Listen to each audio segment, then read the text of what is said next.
Om Nad Brahma Ya Kundendu Tusharahara Dhavala Ya Shubhra Vastravruta Ya Veena Varadanda Manditakara Ya Shveta Padmasana Ya Brahmachuta Shankara Prabhutivir Devai Sada Vandita Samam Patu Saraswati Bhagavati Nisheshajaryapaha Shuklam Brahma Vichara Sara Parama Adya Jagadvyapinim Veena Pustakadharinim Abhayadam Jadyandkarapaham Haste Spatikamalikam Vidadhatim Padmasane Samsthitam Vande Tam Parameshwarim Bhagavatim Buddhi Pradam Sharadam Buddhi Pradam Sharadam Buddhi Pradam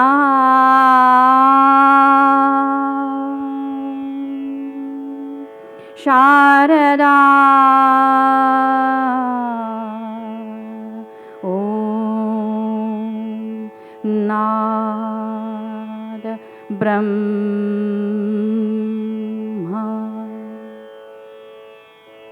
Everybody, please be seated.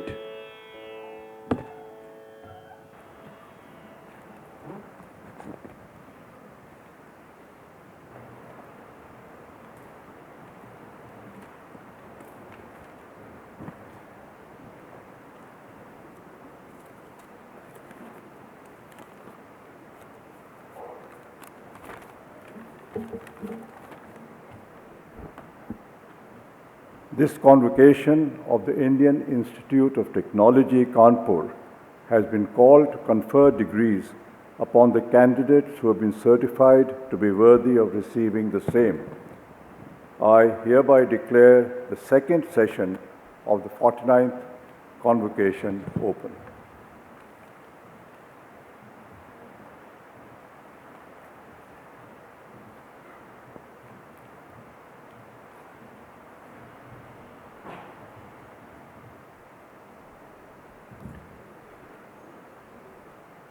Good morning, everybody. It's now my privilege to introduce the chief guest of the session today, Professor Arvind Panagaria, who is the Vice Chairman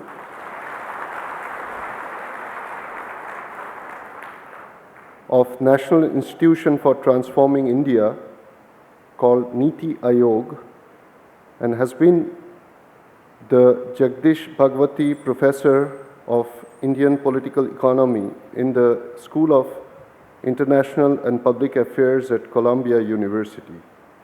A doctorate degree holder in economics from the Princeton University and a graduate from Rajasthan University, Professor Panagaria has also served as the chief economist of the Asian Development Bank and a professor of economics at the University of Maryland, College Park, USA. He has also played a very important role in World Bank, International Monetary Fund, World Trade Organization, United Nations Conference on Trade and Development. He is an authority in economics and policies, written 15 books, several highly cited scientific papers, policy papers, has written routine monthly columns and guest columns. We are proud to have Dr. Panagiriya as our chief guest today. Welcome, sir.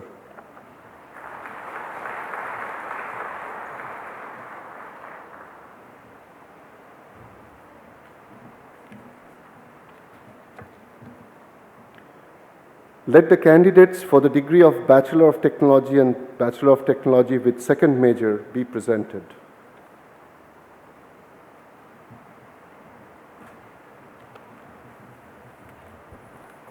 Sir, I present the candidates who, having satisfied the requirements for the degree of Bachelor of Technology in Aerospace Engineering, are considered worthy of receiving the same. I recommend that they be admitted to the said degree. Harishankar T.S.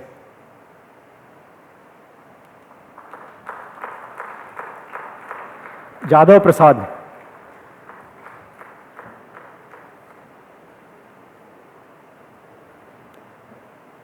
Suraj Jamra.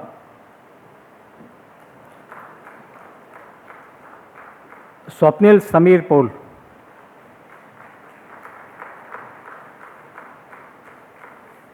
Umang Shukla.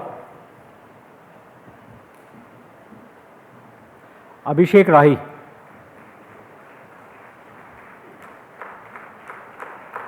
Anand Kumar Gupta. Anay Patnaik. Ashish Shukla. Challa Vishwanath Kaushik. Mistri Zubin Utpal. Mutlaya Devi.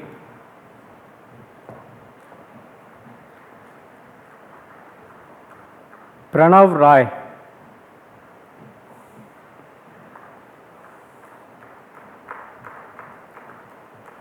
Praveen Honhar. Rishabh Chaudhary.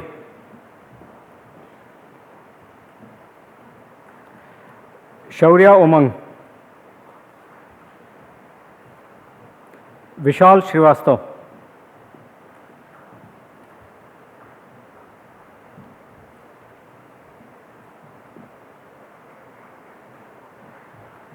Sir, the following candidates are not present here today.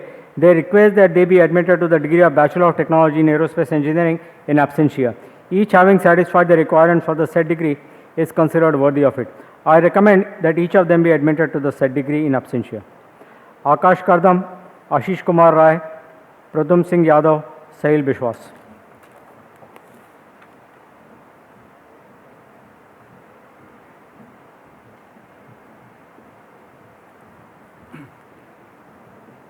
Sir, Vaishnav Ishit Dhaval is not present here today. He requests that he be admitted to the degree of Bachelor of Technology in Biological Sciences and Bioengineering with a second major in Computer Science and Engineering absentia. He, having satisfied the requirements of the said degree, is considered worthy of it. I recommend that he be admitted to the said degree in absentia. Sir, I present the candidates who, having satisfied the requirements of the degree of Bachelor of Technology in Biological Sciences and Bioengineering, are considered worthy of receiving the same.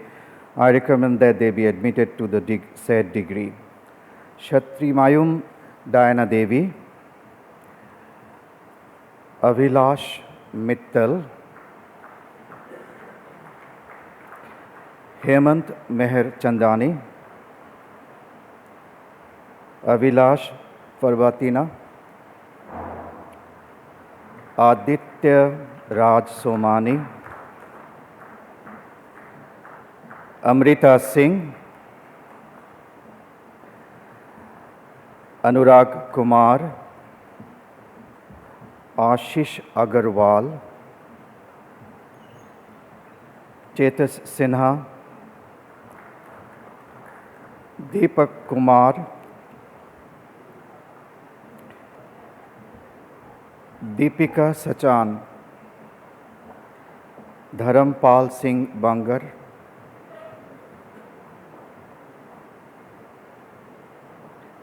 Garima Chanalia,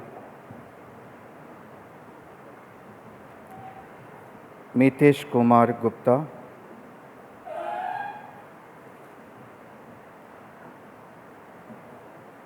Romit Chaudhary, Jitesh Kumar, Shahar Kumar, Shashwat Verma,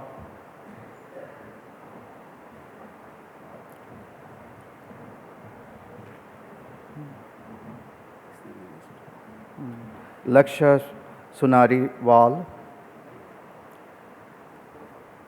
Mitesh, not absent. Romit Chaudhary, Jitesh Kumar, Shahar Kumar,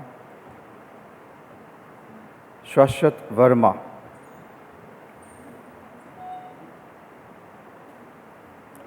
Shubham Tripathi, Vishwaraj Bhushan.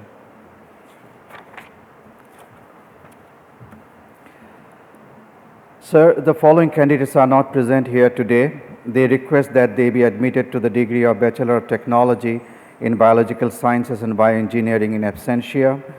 Each having satisfied the requirements of the said degree is considered worthy of it. I recommend that each of them be admitted to the said degree in absentia. Tarunaditya, Ajay Kumar, Brijesh Kumar, Prince Kumar, Rupesh Kumar, Sandarsh Pandey.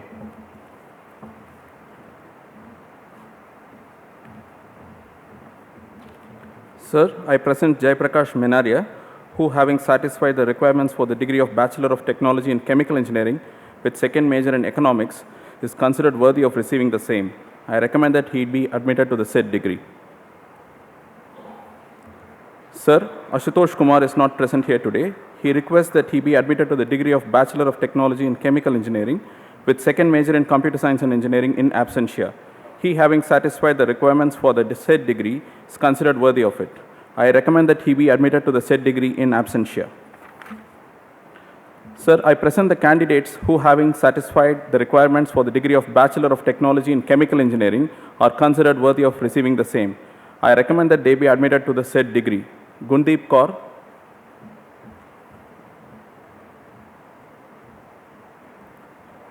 Rohan Bishnoi,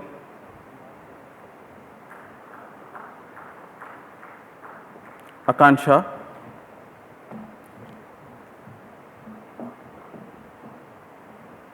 Abhishek Sharma, Ajit Vikram, Akshay Mahajan, Akshay Deep Singh Chauhan,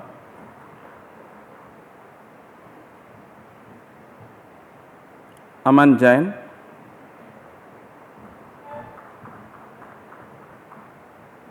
Amit Prakash, Anand Kaushal,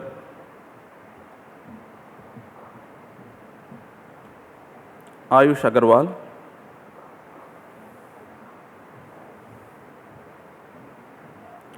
Ayush Jaiswal,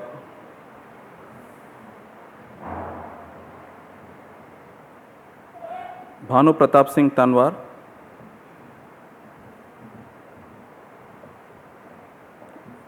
Garima Khandelwal,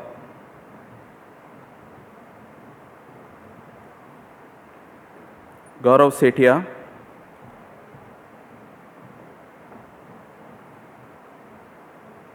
Harsh Fausdar, Himanshu Gautam,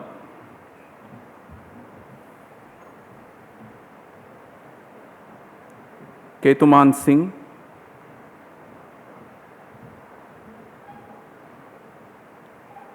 Kota Akshay Kumar Reddy,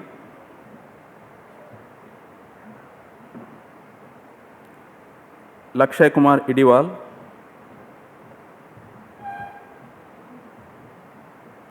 Navdeep Singh,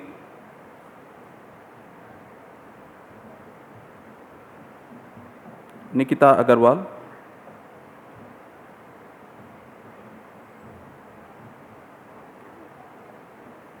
Parul Agarwal,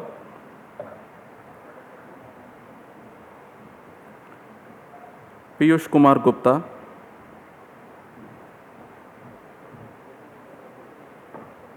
Priyanka Mittal,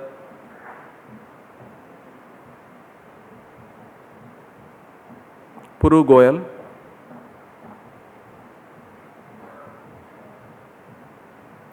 Rohit Verma,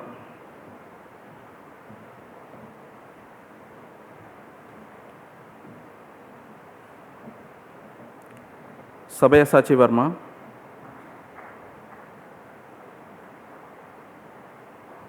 Shivam Anand,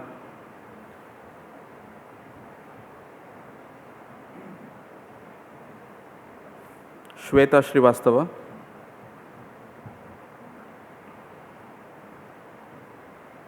Shyam Sundar Gupta,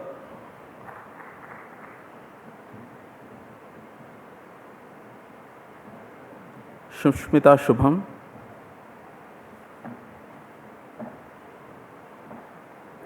Ujjwal Katiyar,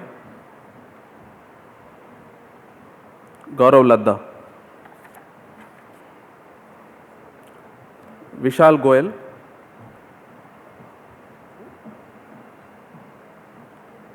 Yogendra Pratap.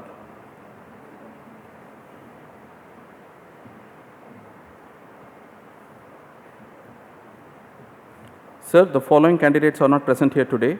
They request that they be admitted to the degree of Bachelor of Technology in Chemical Engineering in absentia. Each having satisfied the requirements for the said degree is considered worthy of it. I recommend that each of them be admitted to the said degree in absentia. Aditya Singh, Kulvinder Singh, Vikas Pradhan, Kapil Regar, Mude Veera Brahmendra Nayak, Parth Vaswani, Pratik Meher, Rahul Ranjan, Surendra Kumar Meena, Vibhu Mohan Bajpai, Anuja Pandey, Pradeep Kumar, Shubham Jain, Surendra Kumar Meena.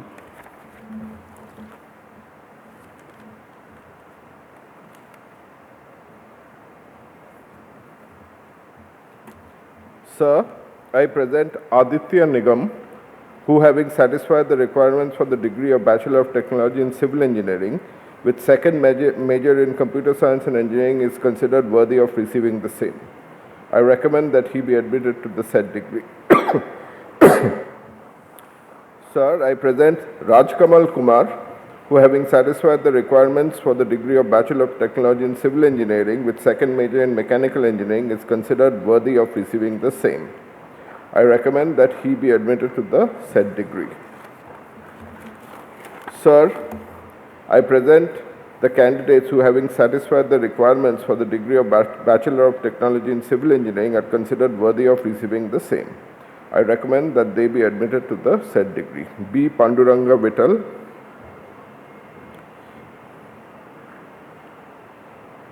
Gaurav Man, Himanshu Kumar,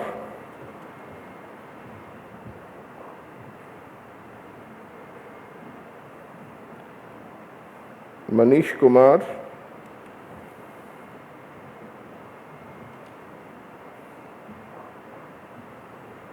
Manjeet Singh,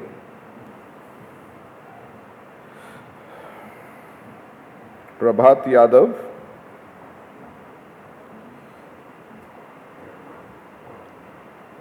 Vijay Devra,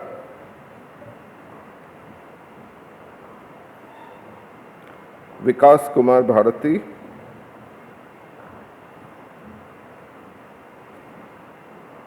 Yash Thakur,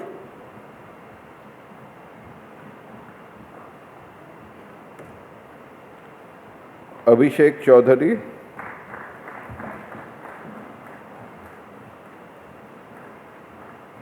Abuzar Ghaffri,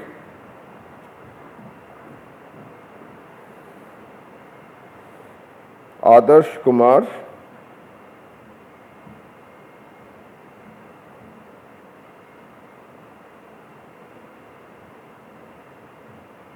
Amit Sharma,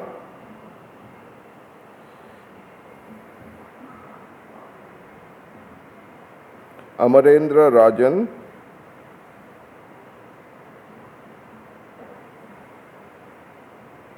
Anand Kumar,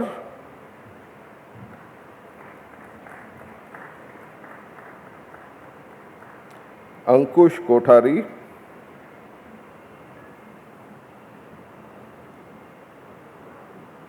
Ankush Shahran,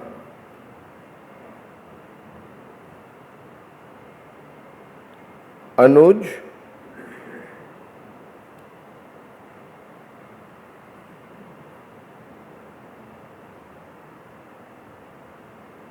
Bhanu Pratap Chaudhary,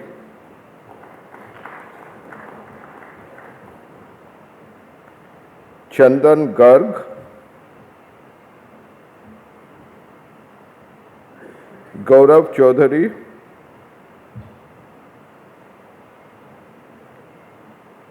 Harpreet Pal Chahta,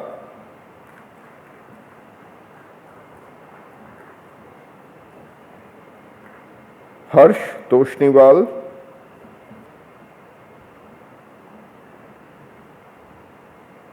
Hemant Dhaked,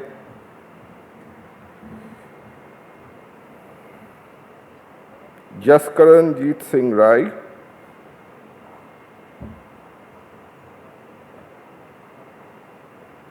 J. Karan Yadav,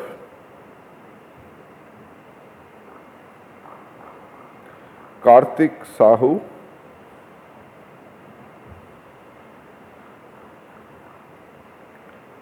Karthik Gupta,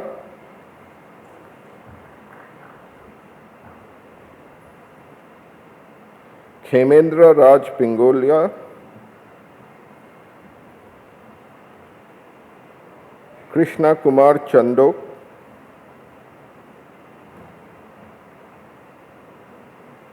Madhav Ranchotbai Sakaria,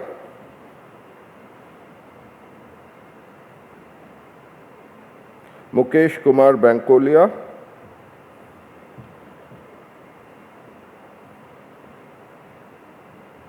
Mukesh Kumar Meena,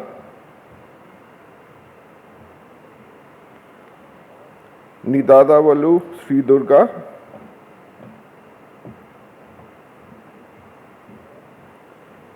Pavan Dudeja,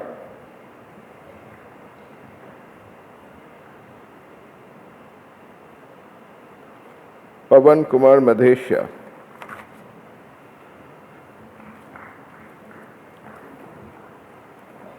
Priyanka Meena,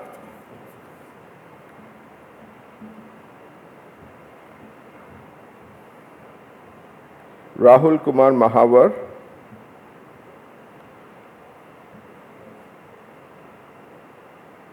Rajat Maheshwari,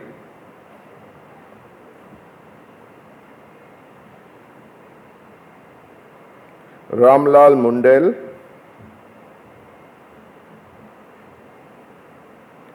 Ravi Prakash Meena,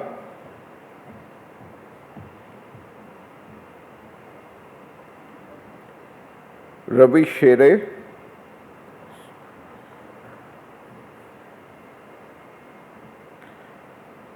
Rishabh Bansal,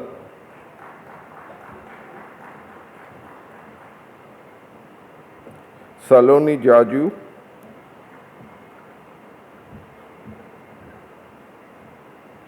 Shahryar K. Ahmed,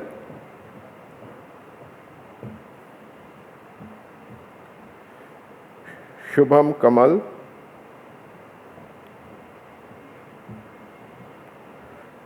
Shuyash Dwivedi,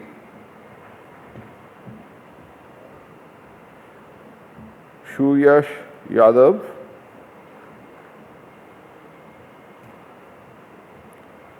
Tanul Abroal,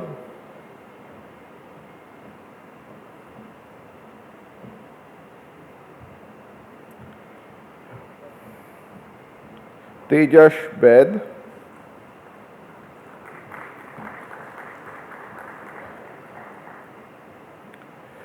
Utkarsh Yadav,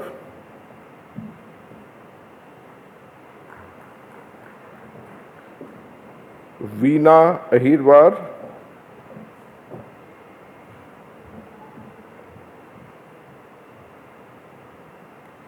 Vijay Kumar Meena,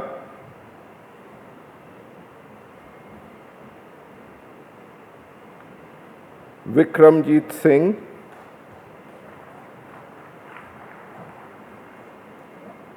Vishal.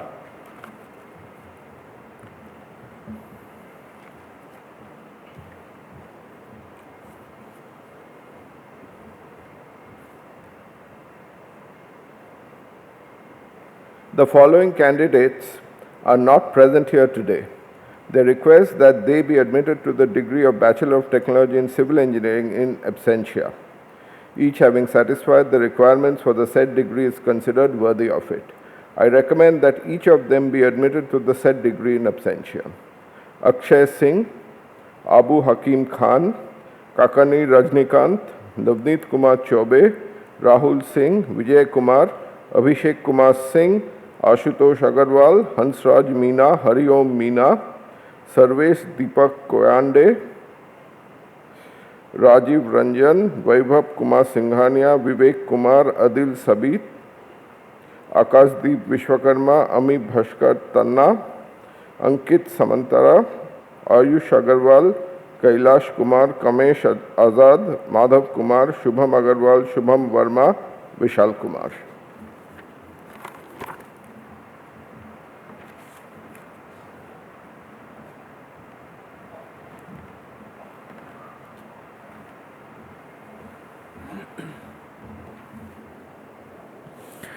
Sir, I present Utkarsh Sanjay Patange, who having satisfied the requirements for the degree of Bachelor of Technology in Computer Science and Engineering with second major in Mathematics and Scientific Computing, is considered worthy of receiving the same. I recommend that he be admitted to the said degree.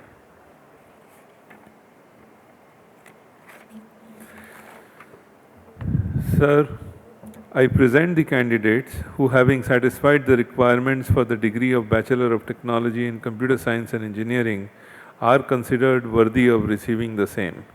I recommend that they be admitted to the said degree. Ashish Anand,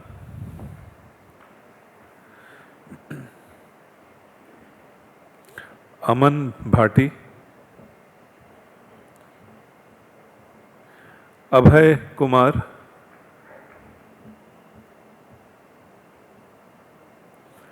Anjani Kumar,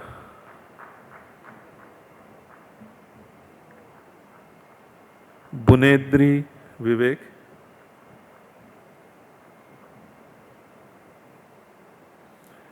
Irfan Hudda,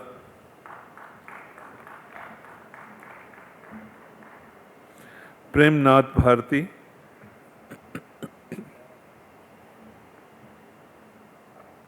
Ayush Mudgal,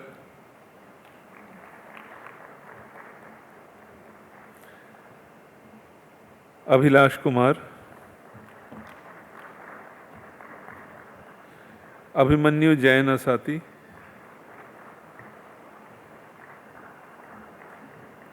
Aditya Bhutra,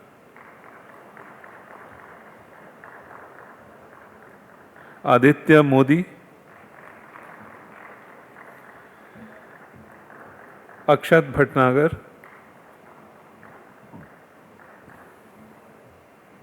Akshay Agarwal,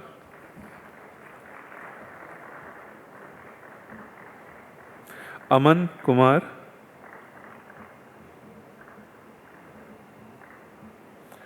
Amit Kumar,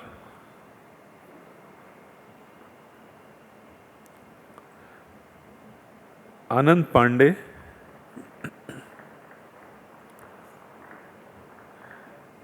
Ankit Singh,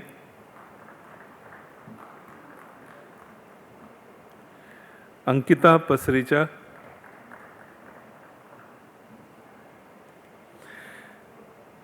Anusha Chaudhary,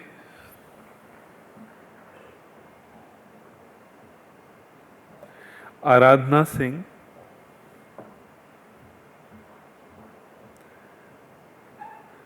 Archit Rathod,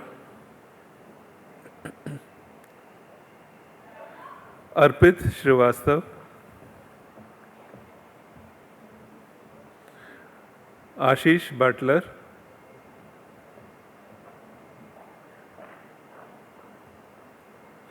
Avikalp Kumar Gupta,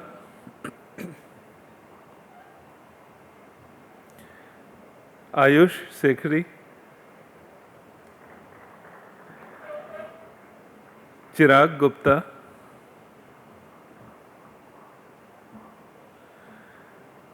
Deepak Kumar,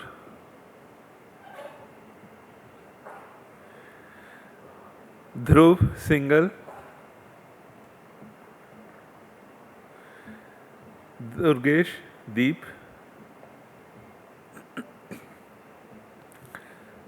Garvit Pahal,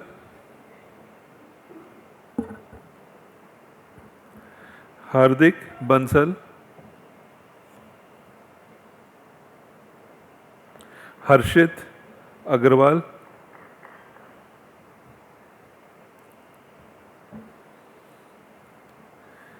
Ishan Kumar,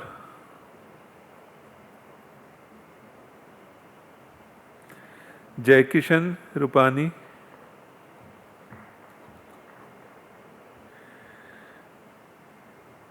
Karan Bansal, Kumar Gaurav,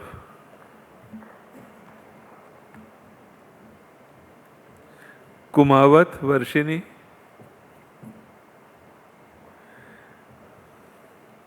Kundan Krishna,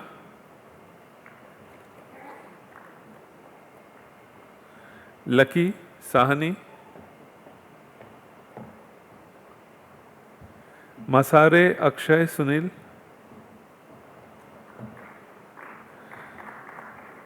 Mohit Mahore,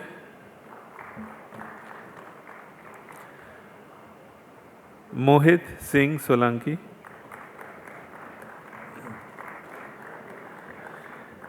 Nishant Kumar Sani,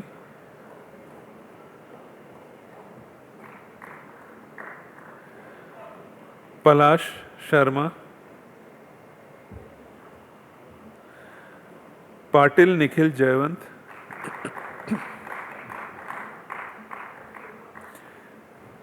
Piyush Agarwal,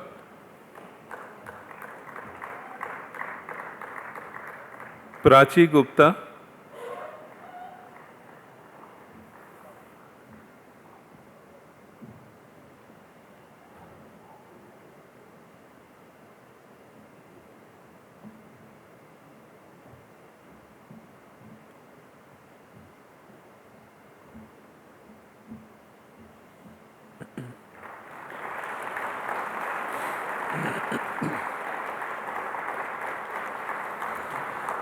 Pranav Ravindra Manarikar,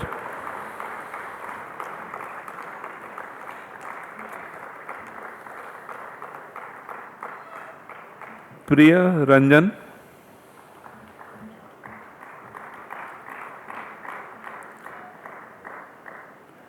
Rahul,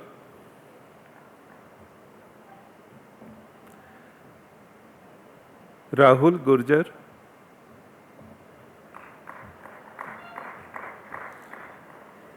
Rahul Mehra, Rahul Nayak, Rajat Chaudhary,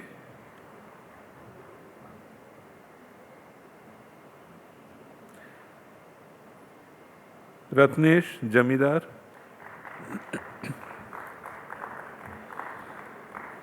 Rohit Anurag,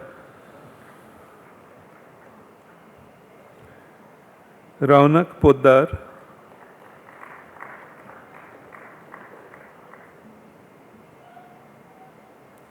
Sandeep Kumar,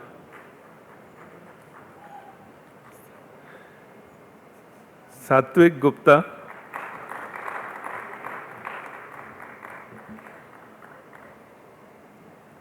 Saurav Shekhar,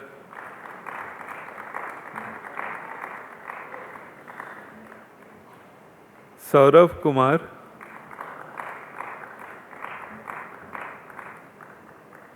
Sharbatanu Chatterjee,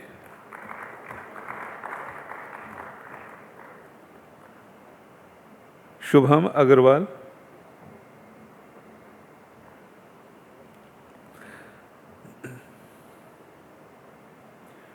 Shubhangi Verma,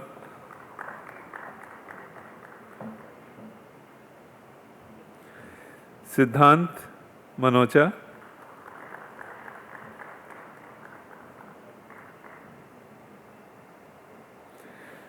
Siddhant Saurabh,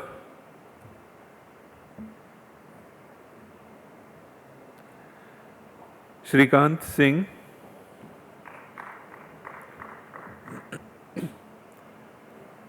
Sudhir, Sunil Chaudhary,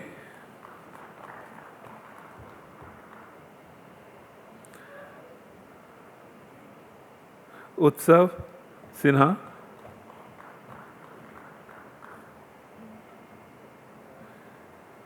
Vicky Anand,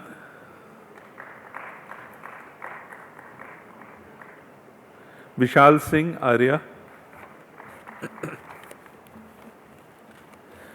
Sir, following candidates are not present here today.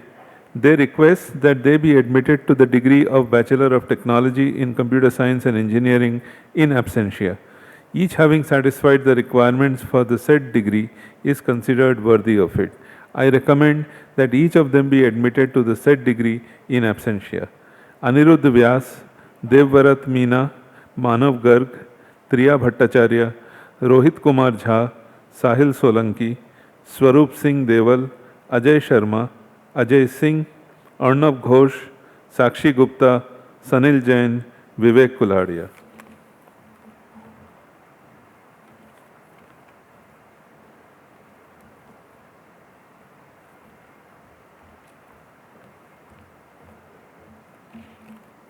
Sure, I present the candidates who have been satisfied the requirement for the degree of Bachelor of Technology in Electrical Engineering with second major in Computer Science and Engineering are considered worthy of receiving the same. I recommend that they be admitted to the said degree. Atri Bhattacharya, Krishna Chaitanya K,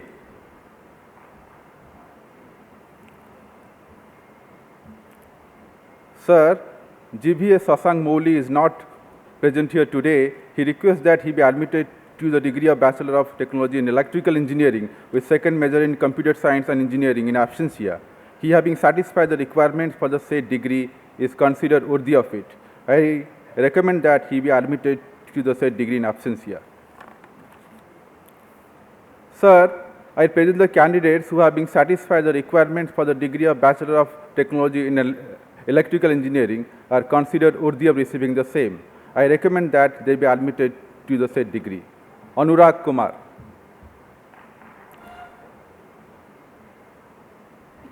Sandeep Singh,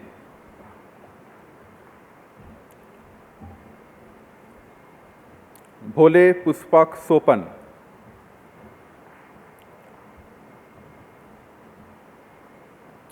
Ahmad Hassan,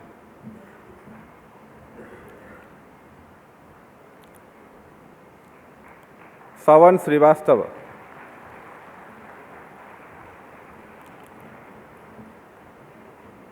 Udit Puskar,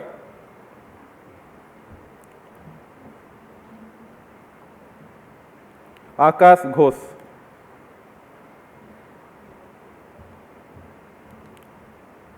R.C. Missa,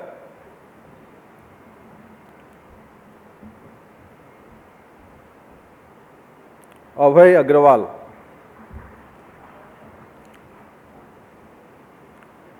Abhay Kumar,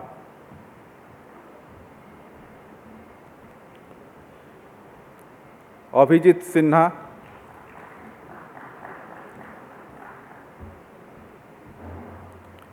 Abhishek Bargujar,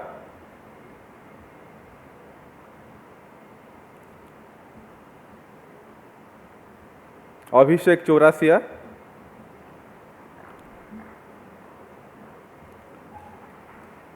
Abhishek Kumar Singh,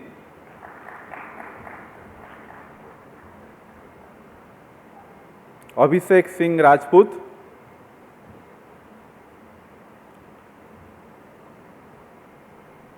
Abhishek Yadav,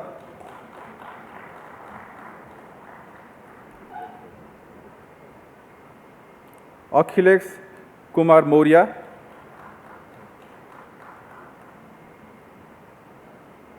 Alankrita Bhatt,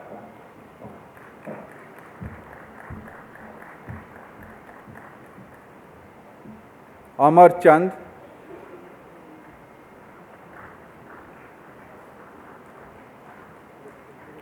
Anadi Chaman,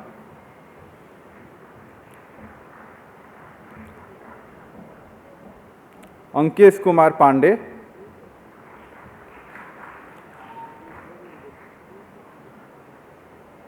Ankesh Nehra,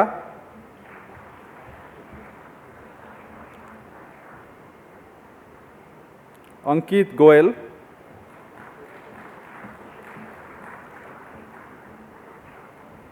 अंकित राज,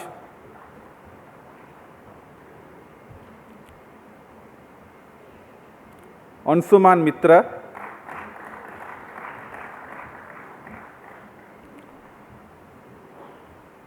अनुभव खंडेलवाल,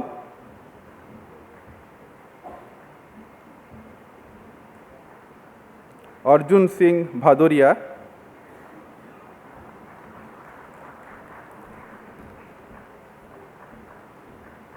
अर्पित अग्रवाल,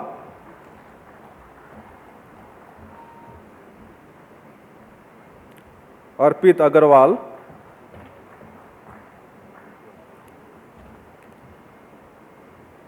आशीष कुमार,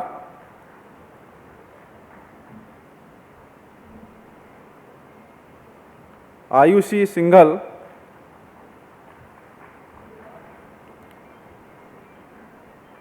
विनोद कुमार,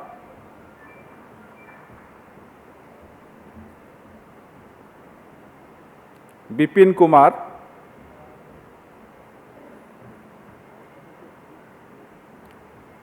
चाहत वाजपेयी,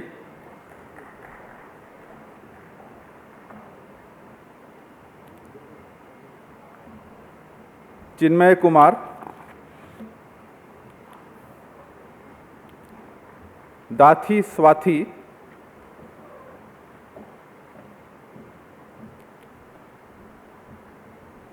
दयाशंकर,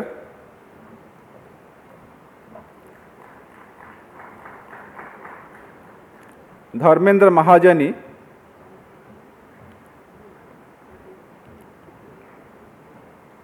धर्मेंद्र कुमार मेहर,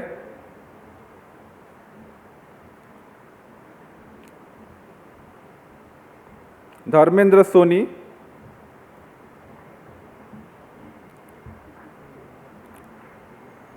दिनकर भाई पटेल,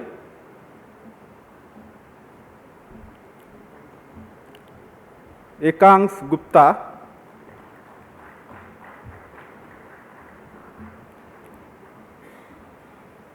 गगनदीप सिंह जोशन,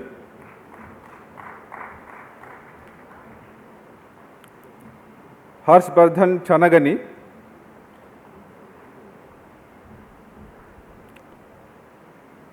ईश कुमार जैन,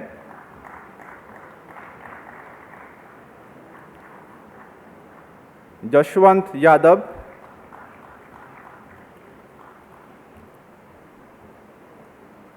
जवान सिंह मीना,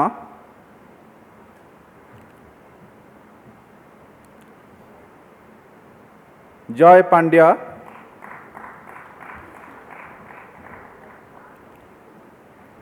जितेंद्र सिंह शेखावत,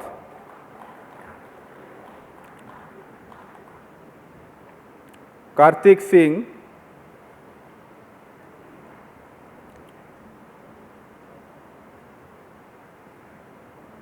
खुशबू यादव,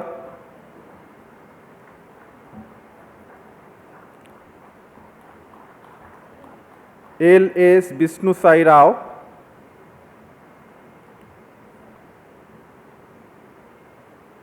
निखिल कुमार सिंह,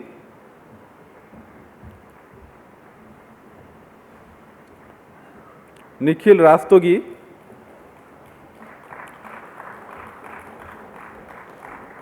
निशांत चोला,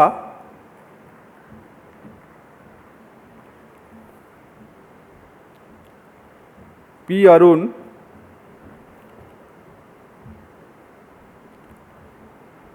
पटेल आतिश कुमार,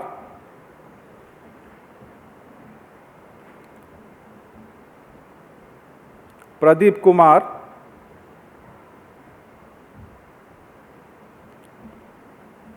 प्रखर Jain,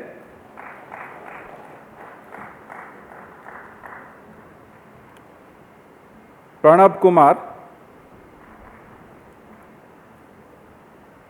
Prasham Jain,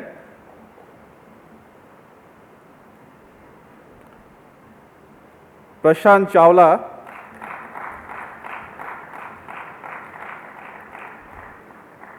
Prabal Kumar Pandey,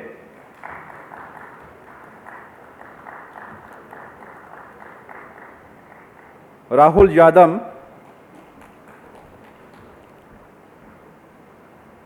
Rajat Rathore,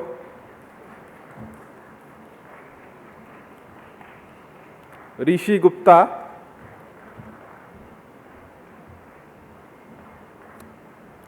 Shanchit Agarwal,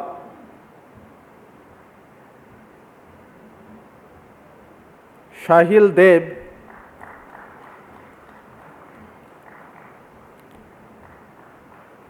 Shorab Agarwal,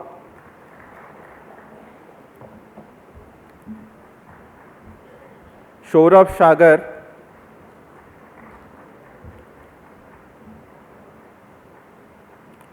Shorab Prakash,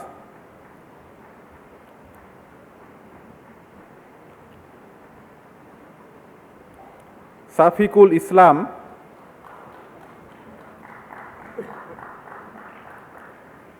Shantanu Tiwari,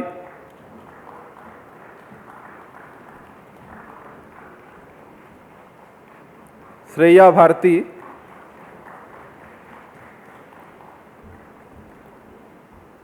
Shreyans Pandey,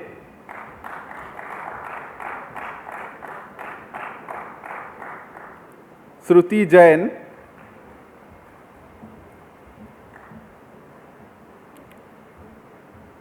Subham Atreja,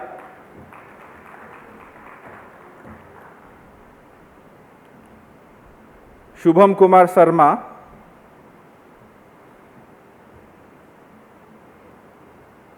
Shubham Yadav,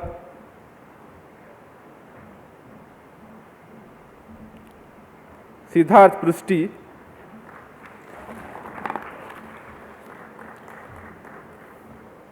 Siddharth Singh Dangi,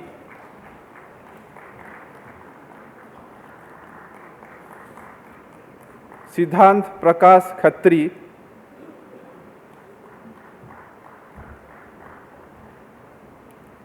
Sukshan Singh,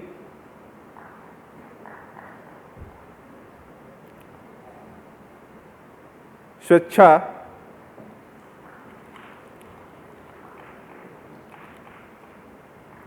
T.D. Sai Shravan Reddy,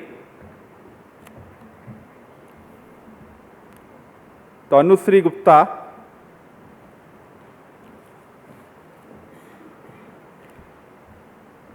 Thirukovaluru Raghubir,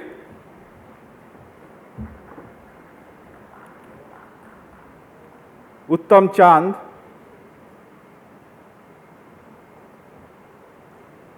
Vibhor Agnihotri,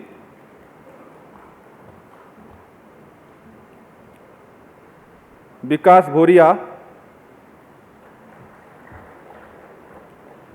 Vikrant Singh,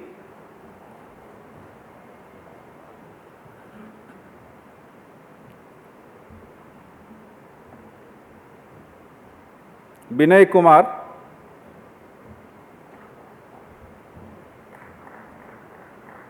Vinayak Goel,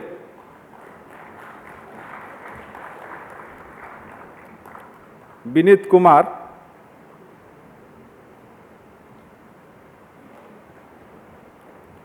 Vinod Sujeria,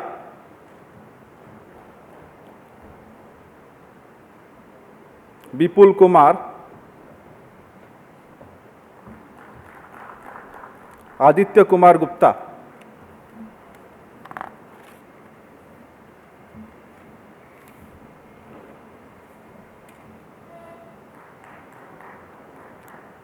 Sir, the following candidates are not present here today. They request that they be admitted to the degree of Bachelor of Technology in Electrical Engineering in absentia. Each having satisfied the requirement for the said degree is considered worthy of it. I recommend that each of them be admitted to the said degree in absentia.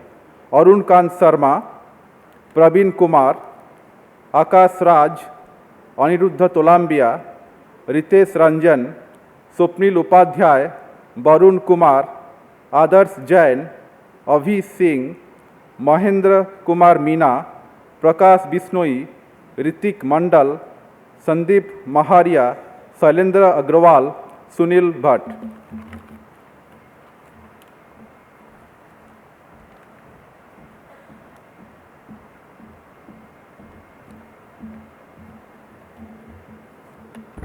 Sir, I present Ankit Kumar Pandey, who having satisfied the requirements for the degree of Bachelors of Technology in Materials and Metallurgical Engineering is considered worthy of receiving the same. I recommend that he be admitted to the said degree.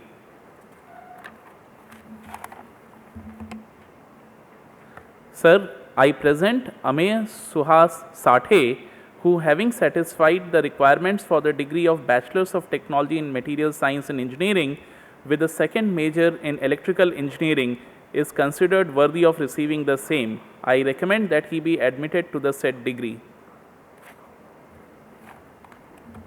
Sir, I present the candidates who having satisfied the requirements for the degree of Bachelors of Technology in Materials Science and Engineering are considered worthy of receiving the same. I recommend that they be admitted to the said degree. Abhay Kumar,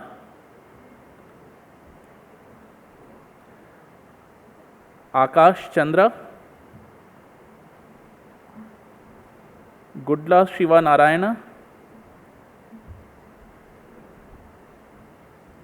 Jyoti Prakash,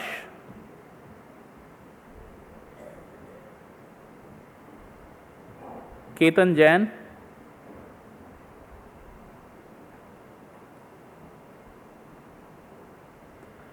Kunal Mahawar,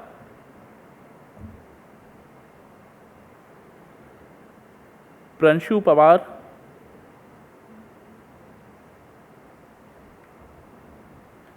Pusuluri Sandeep,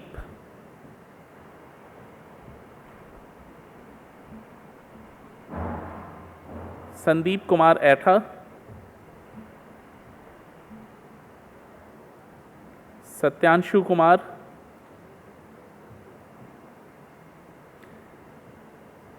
Aditya Pratap Singh, Aditya Shankar,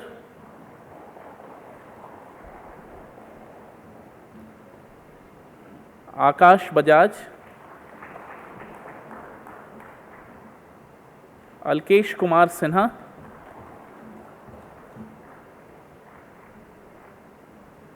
Aman Singhal,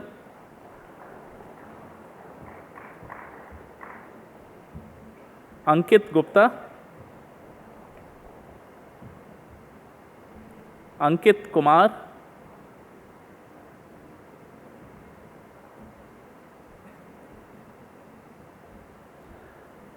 Ankur Patel,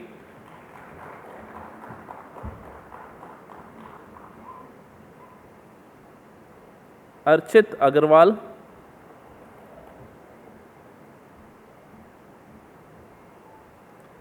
Arpit Kabra,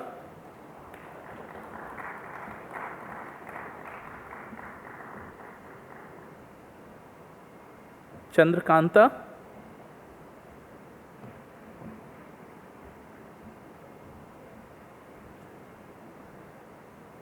Chetna A,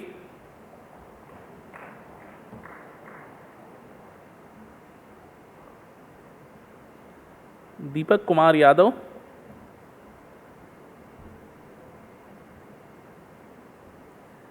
Deepak Sachan,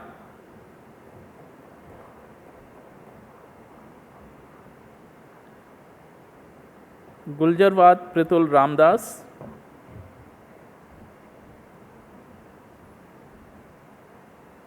Imon Kumar Bose,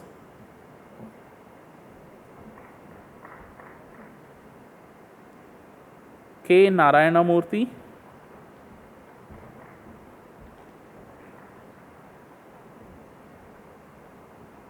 Kalit Kumar Singh,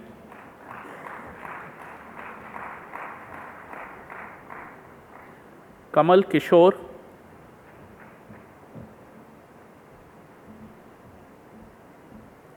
Kuldeep Mehrotra,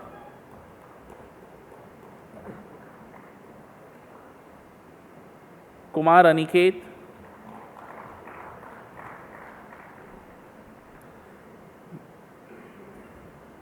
Mayank Ahuja,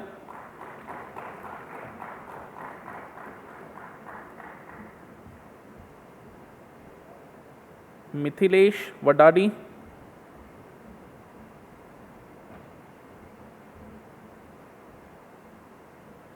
Neil Sharma,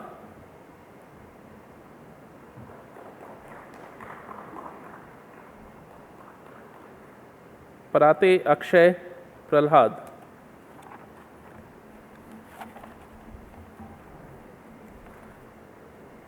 Pranshul Jain, Prateek Mishra,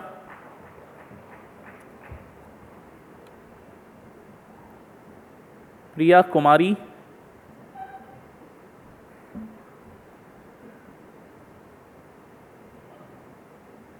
Proneet Verma,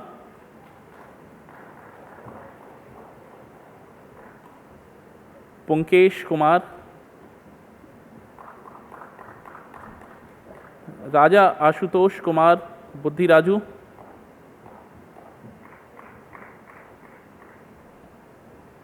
Rakesh Yadav,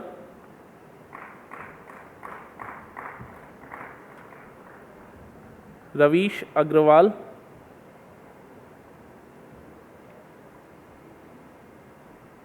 Rohit Singh, Sarthak Gupta,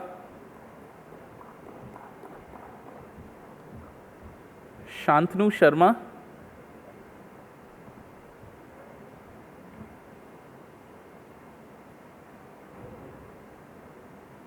Shivam Tripathi,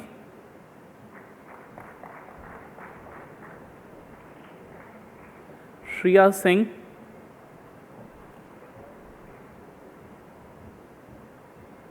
Simran Meena, Sorab Baheti,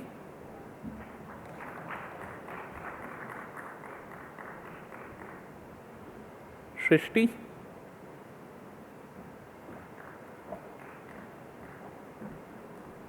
Subhrajit Paul.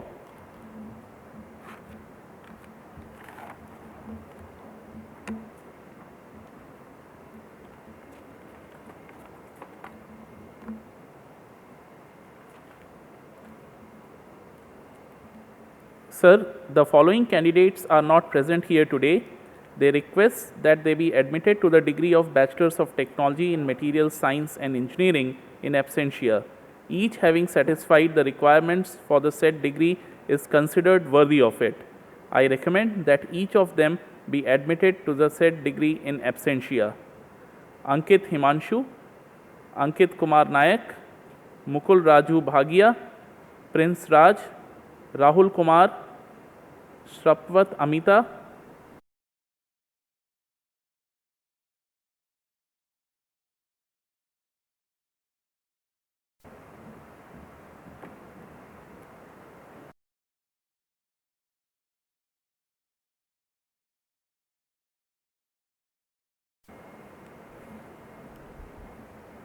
Sir, I present the candidates who, having satisfied the requirements for the degree of Bachelor of Technology in Mechanical Engineering, are considered worthy of receiving the same.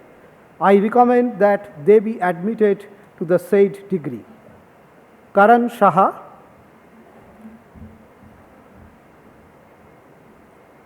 Neeraj Lalotra,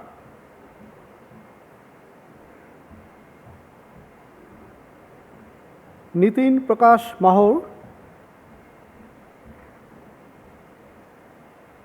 Ayush Sultania,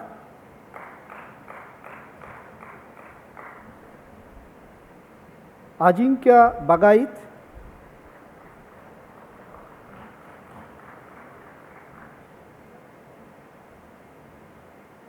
Akshay Kumar,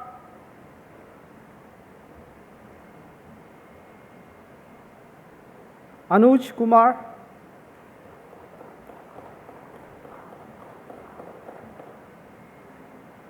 Anuj Sharma,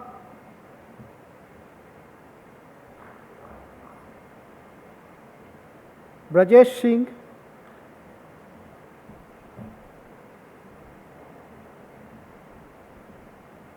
Dayashankar Prajapati,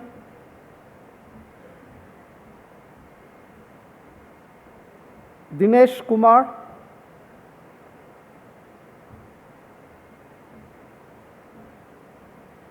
Gagan Chandra Das,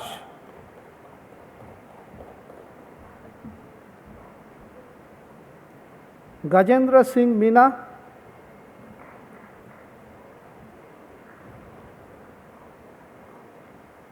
Ganeshwar Mardi,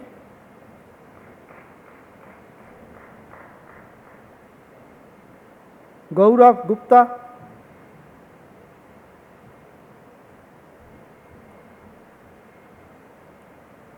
Gautam Pratap Singh,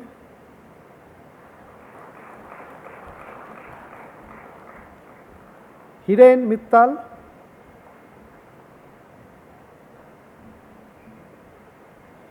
Jaskirat Singh,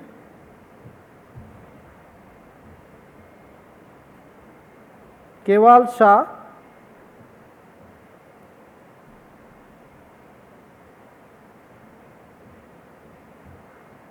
Manas Bharti,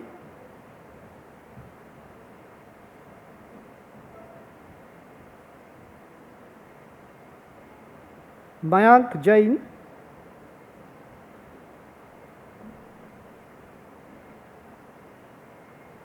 Muhammad Asif Khan, Muhammad Osama, Mohit Singhal, Mukund Tibrewal,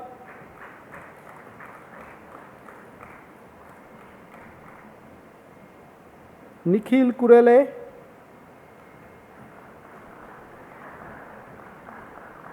Piyush Jain,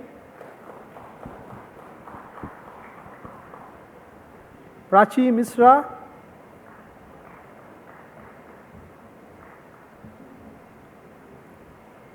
Pushpajit Singh,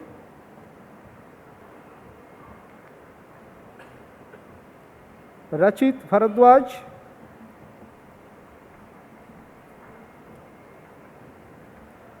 Rahul Ranjan Kumar,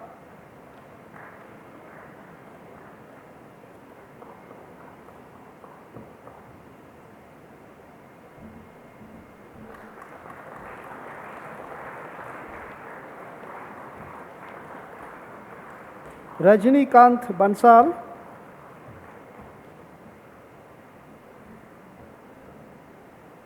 S. Gautam Raj,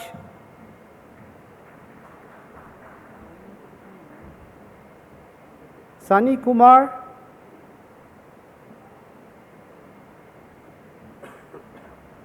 Shete Mihir Hemant,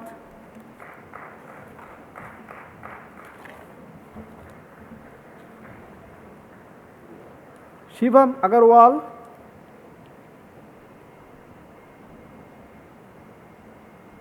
Shreshti Yadav,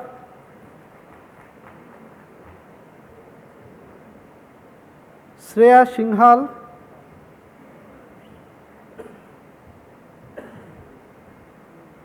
Subham Singh Kutial,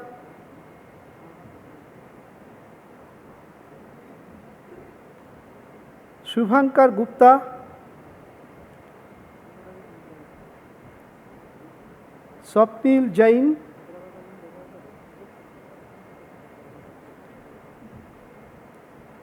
Udit Patel,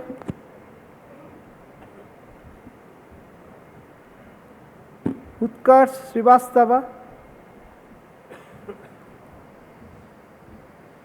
Varun Rai, Vikash Bishnoi, Vinit Kumar Singh.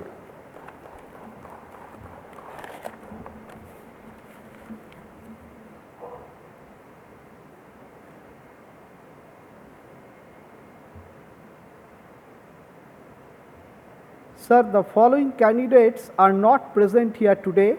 They request that they be admitted to the degree of Bachelor of Technology in Mechanical Engineering in absentia, each having satisfied the requirements for the said degree is considered worthy of it. I recommend that each of them be admitted to the said degree in absentia. Banothu Suresh, Akash Kumar, Ashish Dabas, Ashish Dayama, Ashwini Chauhan, Bhawar Sumit Ashok, Diptangshu Singh Raghav, Dhirendra Kumar, Nilanjan Maiti, Pritish Jaiswal, Shivendu Saha, Vikas Chandrawat, Akashdeep Kuzur, Akshay Vijay Chaudhary, Deep Goel, Ravi Ranjan. The Bachelor of Technology and Bachelor of Technology with second major, please rise.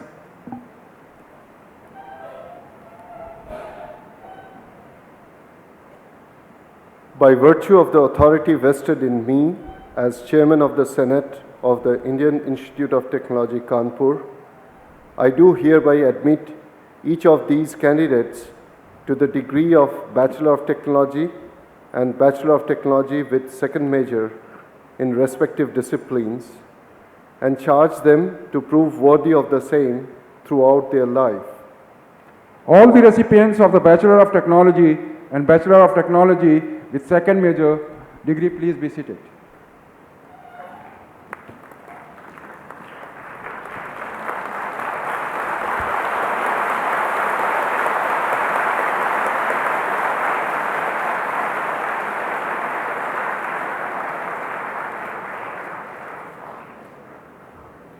Let the candidates for the degree of Bachelor of Science and Bachelor of Science with second major be presented. Sir, I present the candidates who, having satisfied the requirements for the degree of Bachelor of Science in Chemistry, are considered worthy of receiving the same. I recommend that they be admitted to the said degree. Sanjana Gopalakrishnan.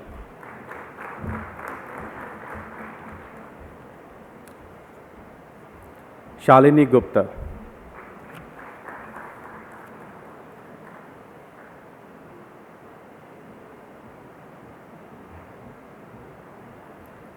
Sir, the following candidates are not present here today. They request that they be admitted to the degree of Bachelor of Science in Chemistry in absentia. They, having satisfied the requirements for the said degree, are considered worthy of it. I recommend that they be admitted to the said degree in absentia. Ankit Meena, Sayan Das, Siddharth Kesari.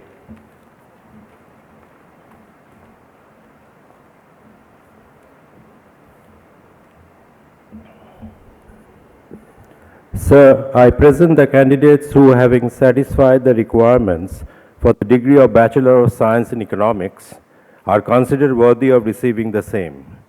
I recommend that they be admitted to the said degree. Akriti Mittal,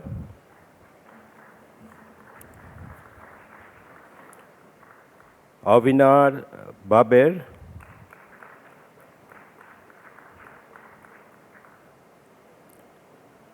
Adhiraj Arora,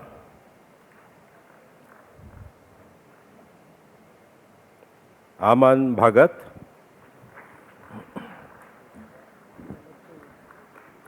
Archis Mazumdar,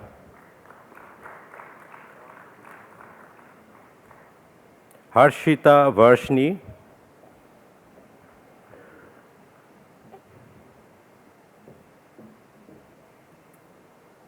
Kartik Agarwal,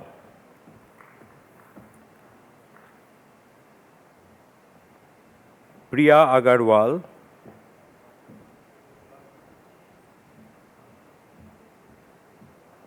Saloni Mittal,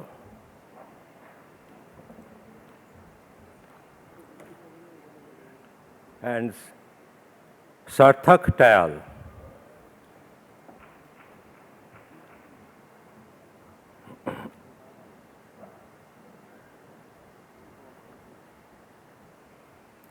Sir, the following candidates are not present here today. They request that they be admitted to the degree of Bachelor of Science in Economics in absentia. They, having satisfied the requirements for the said degree, are considered worthy of it.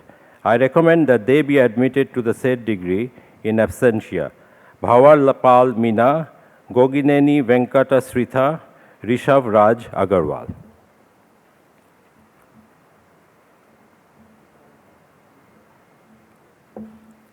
Sir, Khagesh Patel is not present here today. He requests that he be admitted to the degree of Bachelor of Science in Mathematics and Scientific Computing with second major in Computer Science and Engineering in absentia. He, having satisfied the requirements for the said degree, is considered worthy of it. I recommend that he be admitted to the said degree in absentia. Sir, I present the candidates who, having satisfied the requirements for the degree of Bachelor of Science in Mathematics and Scientific Computing, are considered worthy of receiving the same. I recommend that they be admitted to the said degree. Amitanshu Gupta. Kushang.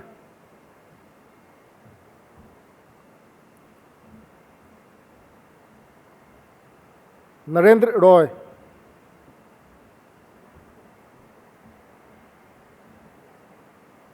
Paritosh Yadav.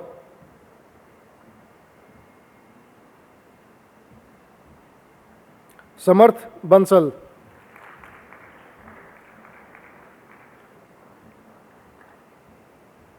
Sujit Kumar.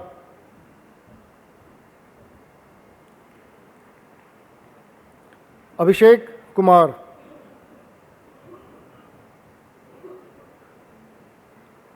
Kadi Vinay Samir Raza.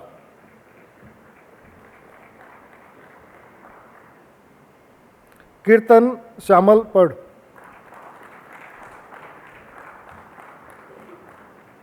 Lokesh.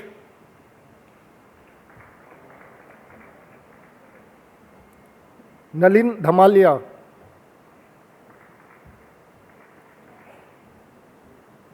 P.C. Santosh Kumar.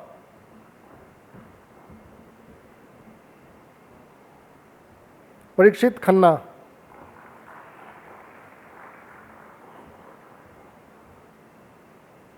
Rahul Agrawal.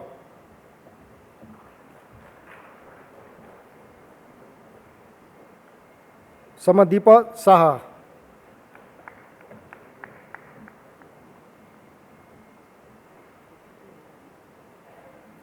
Shyalika Singh.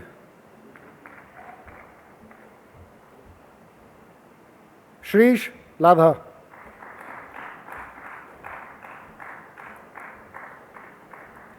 Vibhuti Mahajan.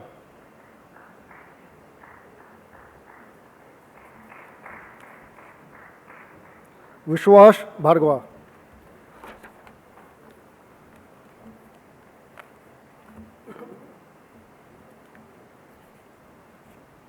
Sir, the following candidates are not present here today. They request that they be admitted to the degree of Bachelor of Science in Mathematics and Scientific Computing in absentia. They, having satisfied the requirements for the said degree, are considered worthy of it. I recommend that they be admitted to the said degree in absentia. Akshay Gupta, Ankit Kumar, Avinash Kumar, Gorank Dudeja, Pranjal Jaswal, Tarun Meena, Ravi Kumar Rajput, Shehzad Hathi, Vishesh Srivastav.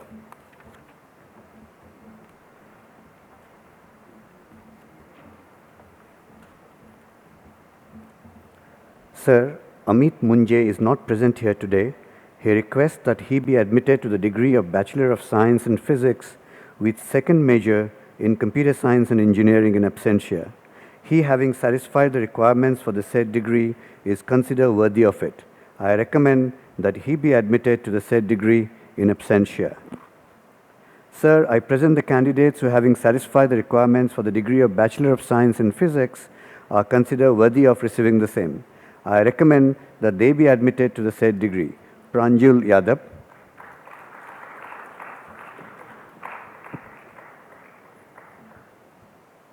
V. Jayaminakshi,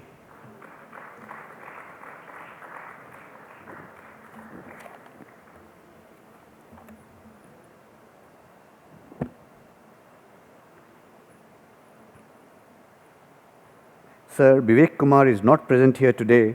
He requests that he be admitted to the degree of Bachelor of Science in Physics in absentia. He, having satisfied the requirements for the said degree, is considered worthy of it. I recommend that he be admitted to the said degree in absentia. All the recipients of the Bachelor of Science and Bachelor of Science with second major degree, please rise.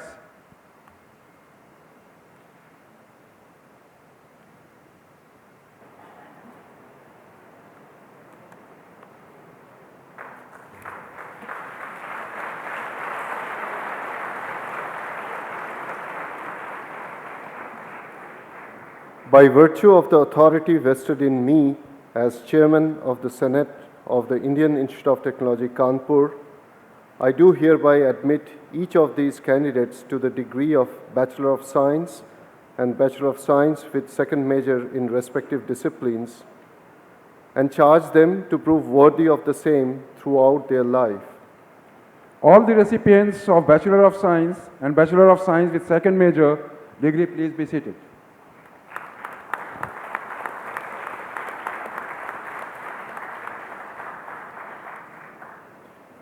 Let the record of the degrees be presented to the Chairman Board of Governors for his signature.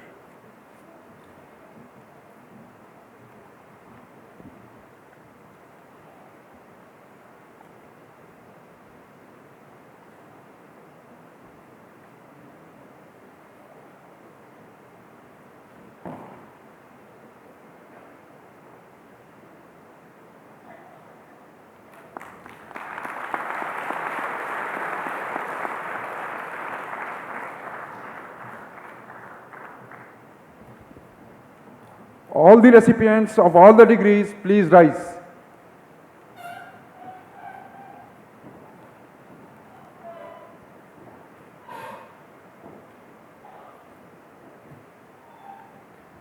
Remember that your knowledge and intellectual attainment is the most sacred wealth of the nation. You shall therefore use it in a manner befitting the honor and dignity of your country and of your alma mater. You shall make every effort in all circumstances to uphold the dignity of your profession and integrity of your character. You shall endeavor in every way through thought, word, and action to bring about the well-being of people. You must live a well-disciplined life. Never forget the commandment of the sacred scriptures. Thou shalt perform deeds that are commendable and no others. All the recipients of all the degrees, please be seated.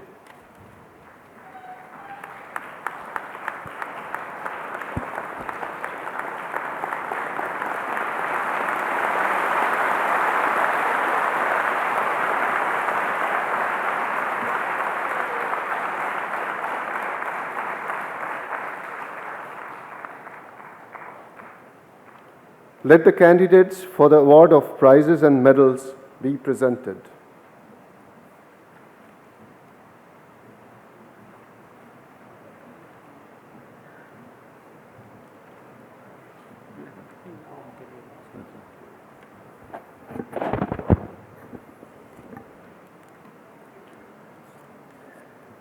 Sir, I present Ayush Shekhri, who has been declared winner of the President's Gold Medal for the year 2016 for the best academic performance among graduating students of all disciplines in 4-year and 5-year undergraduate programs.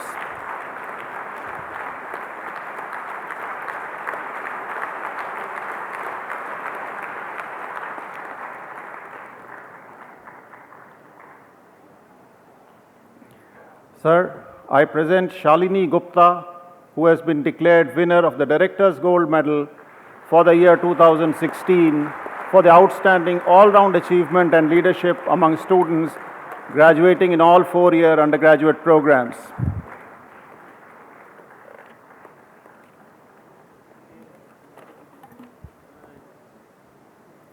Sir, I present the candidates who have been declared winners of the general proficiency medals for the year 2016 for the best academic performance among graduating students of the 4-year and 5-year undergraduate programs in the different departments. Vishal Srivastav, Aerospace Engineering.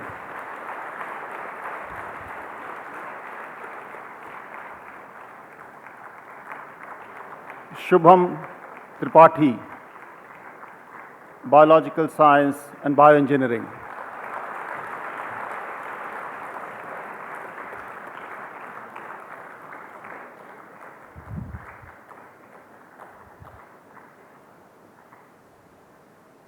Puru Goyal, Chemical Engineering.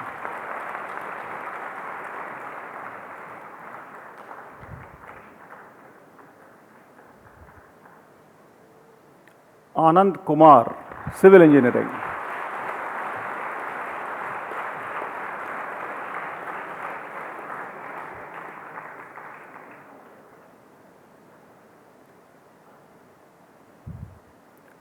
Ayush Shekhri, Computer Science and Engineering.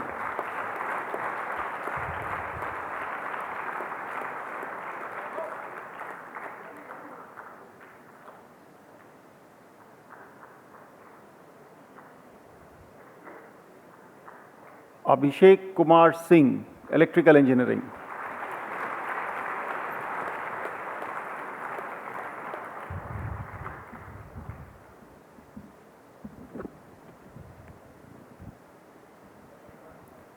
Shalini Gupta, Chemistry.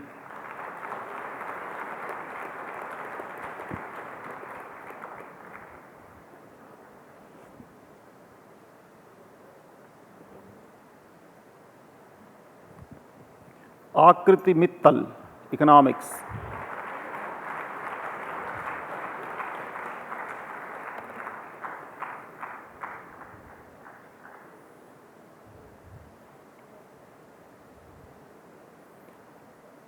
Akash Bajaj, Material Science and Engineering.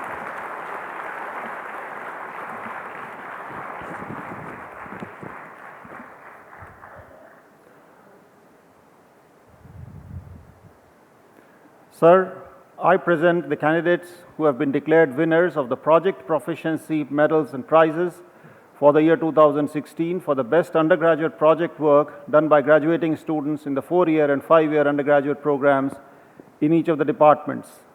Praveen Honhar, Aerospace Engineering.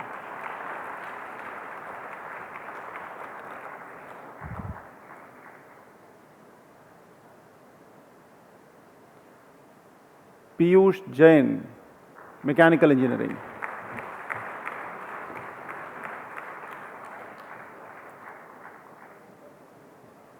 Shivam Tripathi, Material Science and Engineering.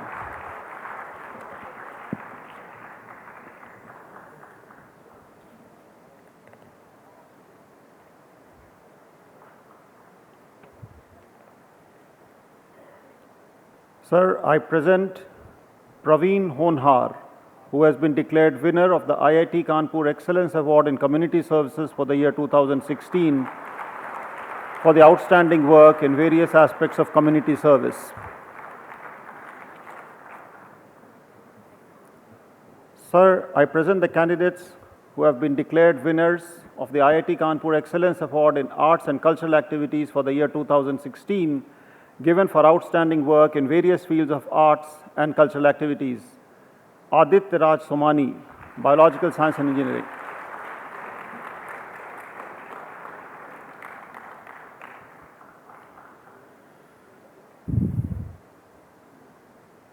Sabyasachi Verma, Chemical Engineering.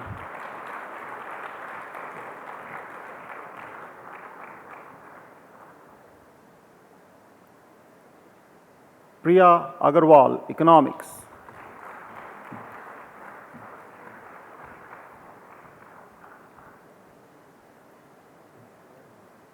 Vishwas Bhargav, Mathematics.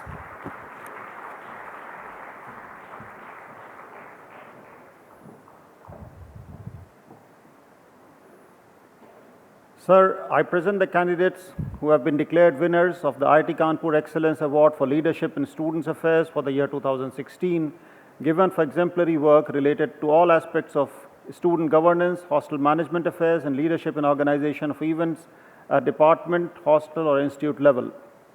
Shubham Atreja, Electrical Engineering.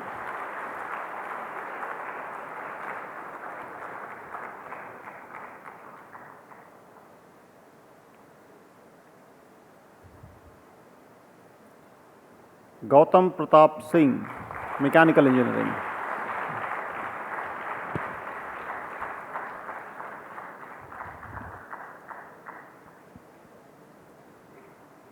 Vikas Bishnoi, Mechanical Engineering.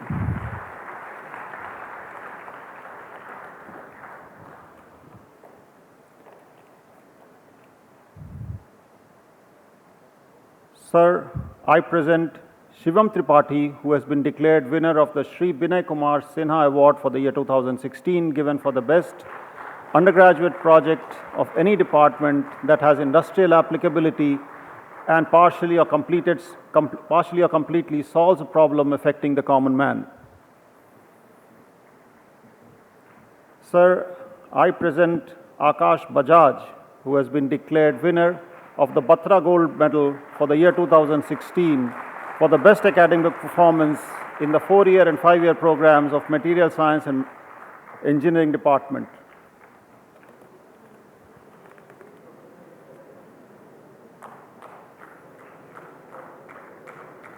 Sir, I present Abhishek Kumar Singh, who has been declared winner of the Dr. Prateek Mishra Memorial Gold Medal for the year 2016 for the best academic performance in the 4-year and 5-year programs of Electrical Engineering Department.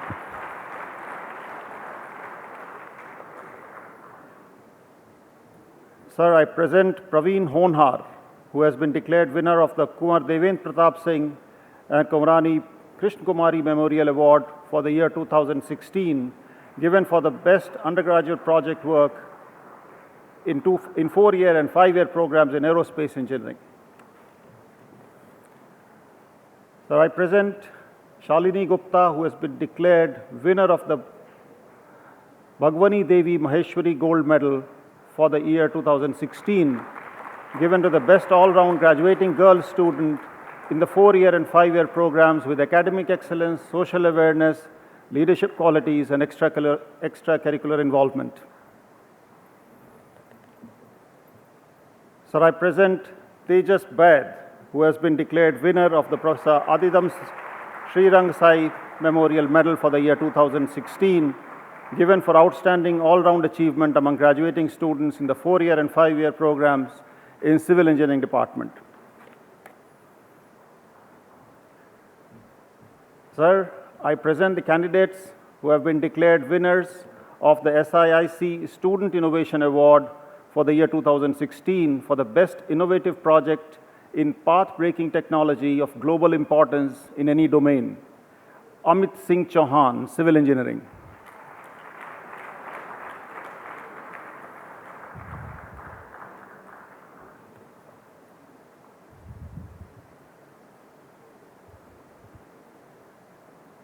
Mukund Tibrewal, Mechanical Engineering.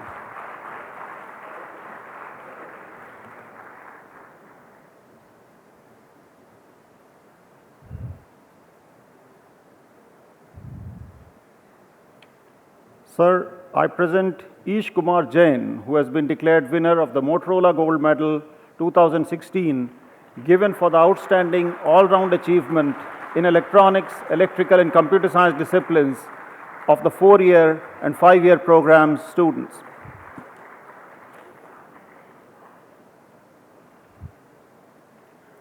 Sir, I present Arpit Kabra, who has been declared winner of the Mars G. Fontana Prize for the year 2016 to be awarded to the graduating student of Material Science and Engineering Department having the highest CPI in 4-year and 5-year programs who has taken a course in corrosion.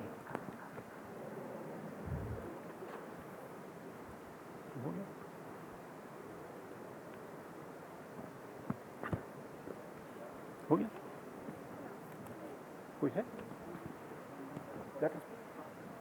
Cancelled. Cancelled है? No, sir. Only one. अच्छा ऊपर. Sorry. My apologies. Sir, I present the candidate who has been declared, who has been declared winner for the Best Software Award for the year 2016 for the best software developed by any graduating student, Utkarsh Sanjay Patange, Computer Science.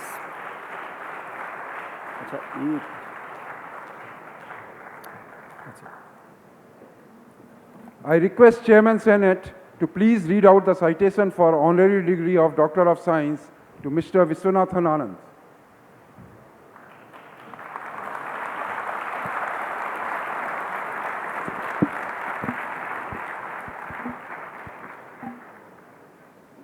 Mr. Viswanathan Anand is the first ever chess grandmaster from India and a former world chess champion who made chess immensely popular in the country and has inspired generations of top-ranking players from India. Mr. Anand was educated at Don Bosco Matriculation Higher Secondary School, Chennai, and holds a degree of Bachelor of Commerce from Loyola College, Chennai. He learned to play chess from his mother and family friends at a tender age and became the youngest Indian to earn the international master title at the age of 15. At the age of 17, Mr. Anand became the first Asian to win the 1987 FIDE World Junior Championship and emerged as the first grandmaster from India in 1988. In 1988, he was awarded the Padma Shri at the age of 18, the youngest ever to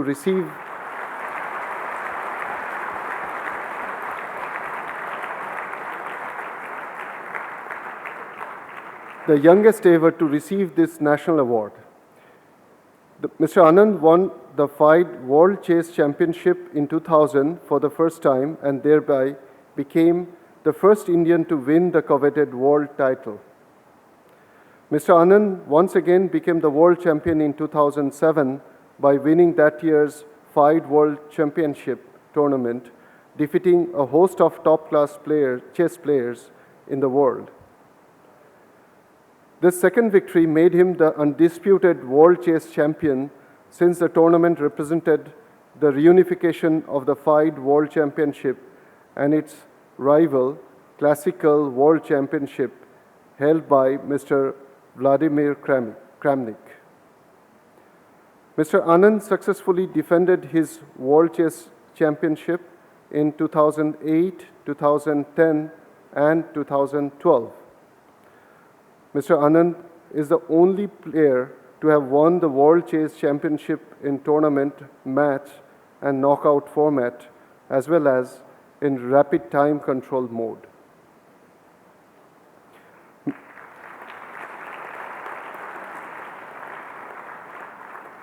Mr. Anand has received many national and international awards and recognition for his outstanding contribution to chess.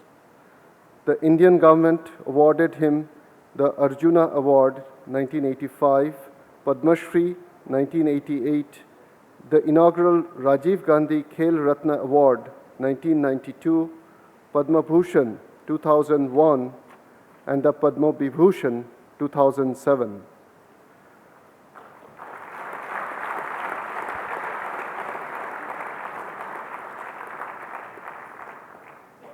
The Chess Oscar Award given by the Russian chess magazine 64 to the best player of the year was conferred on Mr. Anand in the years 1997, 1998, 2003, 2004, 2007, and 2008.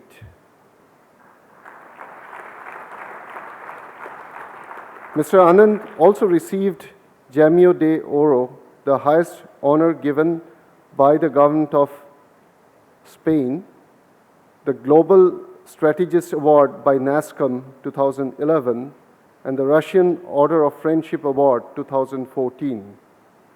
A minor planet was also named after Anand in the year 1988.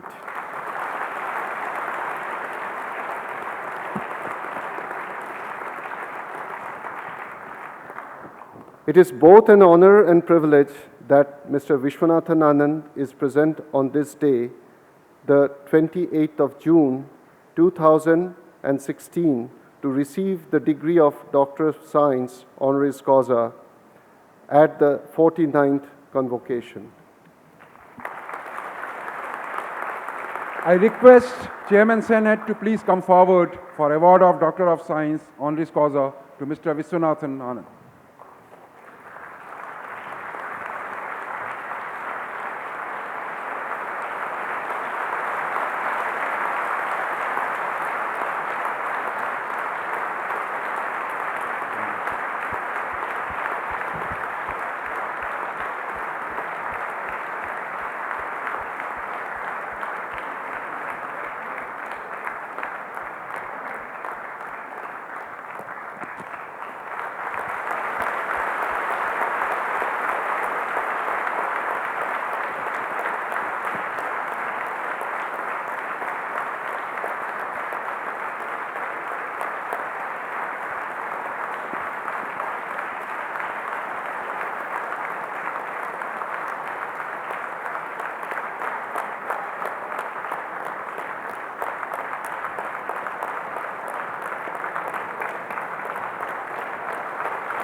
Dignitaries on the dais, students, friends. It's truly an honor for me to receive this doctorate here today, and especially from a really prestigious institution like IIT Kanpur. At the beginning, when the dress code was mentioned, I had some fond memories of the time I got my Arjuna Award. So it's the first time I went to Rashtrapati Bhavan, and we had a briefing the previous day about the procedure. It's quite elaborate. You have to walk a certain way, very similar to what you did today. And I remember my father was very worried that I didn't quite appreciate the gravitas of the occasion. So we had some extensive negotiations on the dress code. And finally, we settled for I would be allowed to wear my kids if I would do everything else that he told me to do. And of course, brushing teeth and taking a bath didn't really come up. But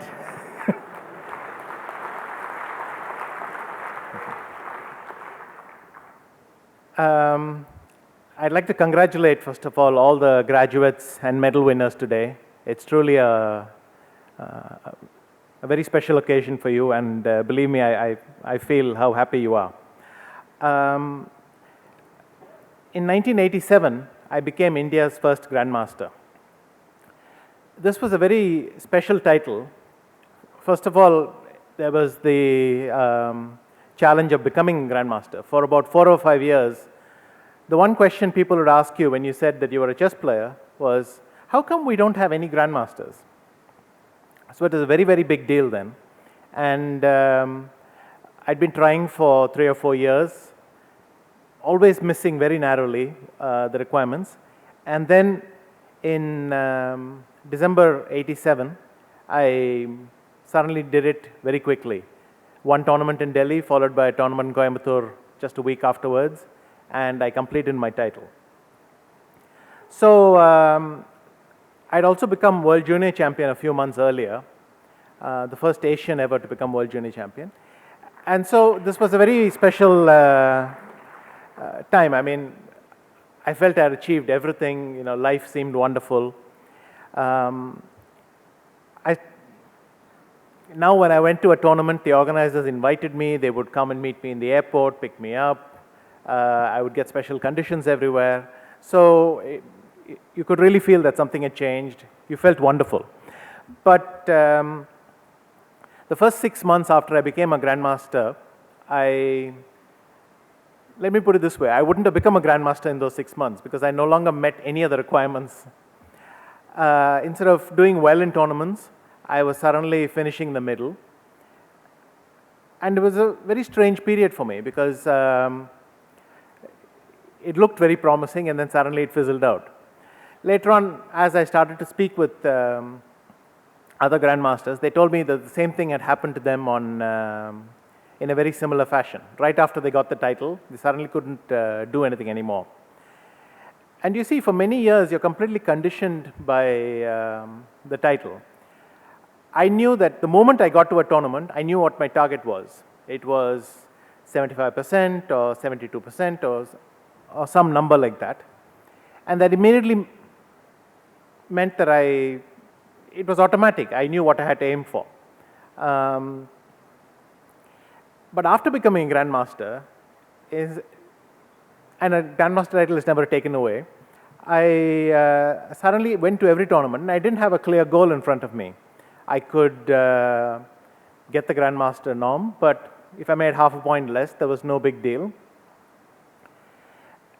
And suddenly, without this target, at every tournament, I started drifting.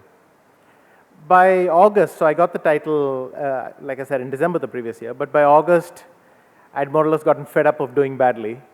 And I now set my title, my aim for the World Championship title. I thought that's the long-term goal I should have next. And after that, my results stabilized. I'm saying this because I feel that many of you might have a similar experience. For the last 3 or 4 years, you knew what you had to aim for, and you knew exactly what you had to do.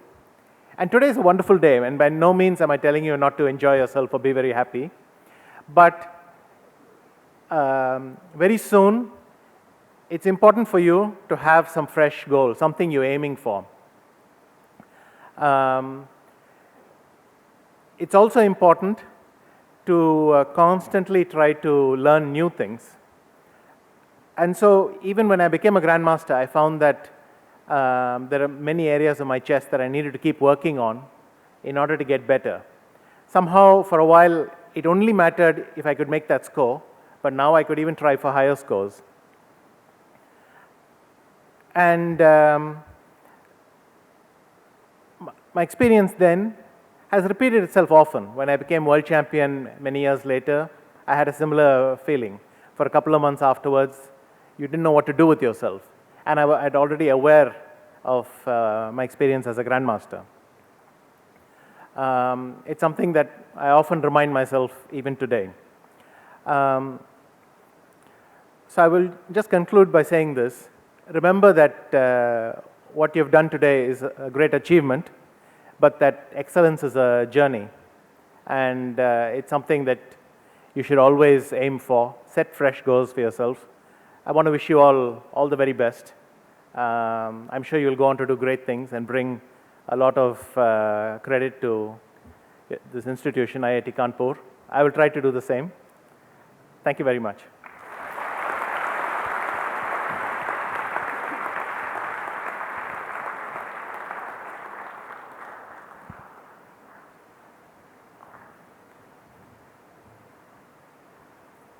Now I request the director to present the institute report.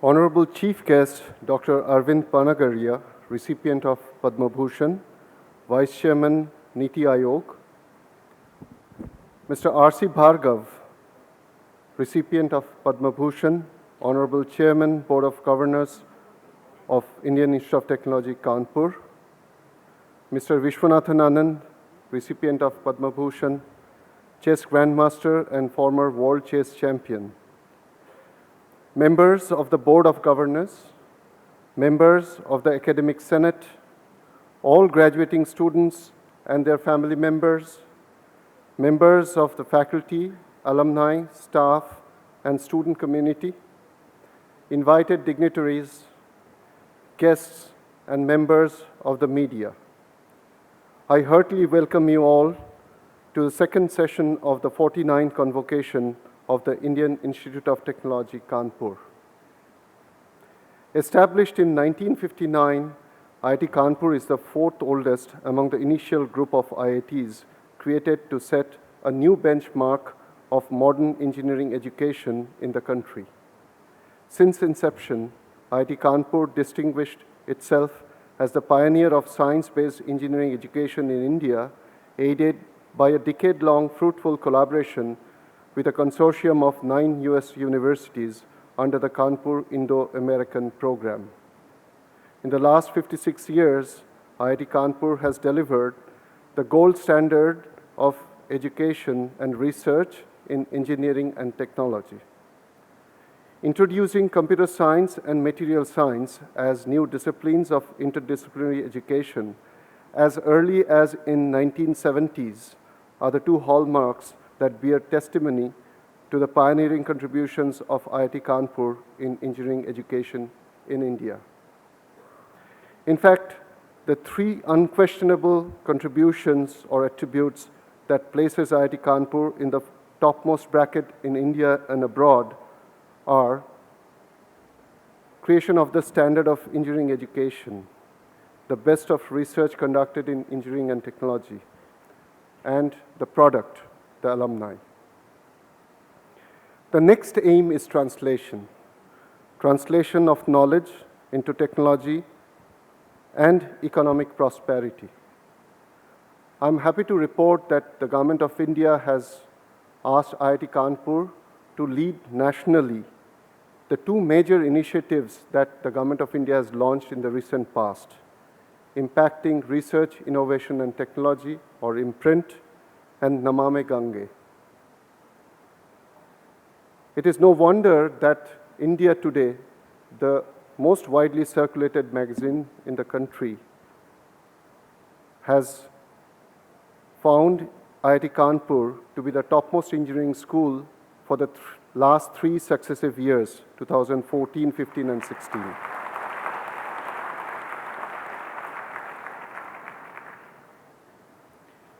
The academic session ending in May 2016 has been truly satisfying. I consider it a privilege to review our activities pertaining to this period. I'm very happy to share with you that 151 PhD degrees have been approved by the Senate for this convocation, which is a record in the history of the Institute. In addition, 1,096 other PG degrees were awarded yesterday. The total degrees awarded in this convocation amounts to 2,131, out of which 1,247 are of PG category, which accounts for nearly 60% of the degrees we are awarding. 83 in the PG category, 83% boys and 17% girls received degrees. In the UG, 884, comprising 90% boys and 10% girls.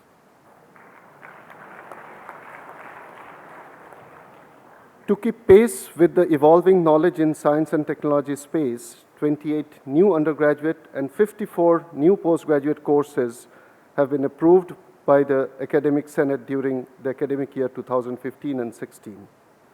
In tune with modern education technology, the Institute has introduced blended mode of teaching for a course with 400 plus students under Pandit Madan Mohan Malviya National Mission on Teachers and Training. A new MOOC management system, MOOCit, with special features for developing countries, has been developed and utilized to teach about 12 different MOOC courses. As an educational institution, we deal with knowledge in either of the two forms, teaching or dissemination, and the other part obviously is research. So research and development is a very important component of our activities. The institute has registered steady growth in its research and development activities in this year. The number of externally funded ongoing projects has reached 553 with a total sanction amount of 511 crores of rupees. During 2015 and 16, the institute received sanctions for 161 new sponsored projects worth 98 crores and 122 consultancy projects of the value of rupees 16 crore. Some of the major grants sanctioned by various agencies during the year include DST 25 crore, MCIT 17.5 crore, ACRB 14 crore, MHRD 9 crore, BRNS 5 crore, BARC 5 crores. Major industry-funded projects this year came from Central Pollution Control Board, Ford Motor Company, GAIL India Limited, Hindustan Petroleum Corporation Limited, International Water Management Institute, UP Small Industry Development Corporation, Unilever Industries Private Limited, Larsen & Toubro Limited, Hindustan Aeronautics Limited, NTPC, Research Designs and Standards Organization, Samsung India, Boeing, and Lanco Infotech Limited. As a part of the National Mission on Digital India launched in July 1st, 2015, the Honorable Prime Minister of India approved the National Center for Flexible Electronics at IIT Kanpur, sponsored by the Department of Electronics and Information Technology, with a grant of 133 crore. This is the single largest fund received from one single ministry to one institution in the country. IIT Kanpur was fortunate to receive generous infrastructure augmentation grant from DST as level 2 FIST funding for 3 departments through separate competitive national selection process. Rupees 5.2 crore to chemistry, rupees 4.86 crore to Department of Biological Sciences and Bioengineering, and rupees 6.6 crore to Department of Civil Engineering. Needless to say that such generous support from DST lends a significant boost to the research infrastructure in the institute for making an impact both in teaching and research. We signed several MOUs for industrial collaboration, 2 MOUs between IIT Kanpur and Dow Chemical International Private Limited, another with Emerson Network Power, were signed at the Rashtrapati Bhavan on November 6, 2015. IIT Kanpur signed an industry academia agreement with Bharat Heavy Electrical Limited, a Navratra public sector unit. This agreement is aimed at leveraging the extensive and state-of-the-art infrastructure available at BHEL with the high-end intellectual and technological capabilities of IIT Kanpur to undertake path-breaking research relevant to energy generation and transmission in India.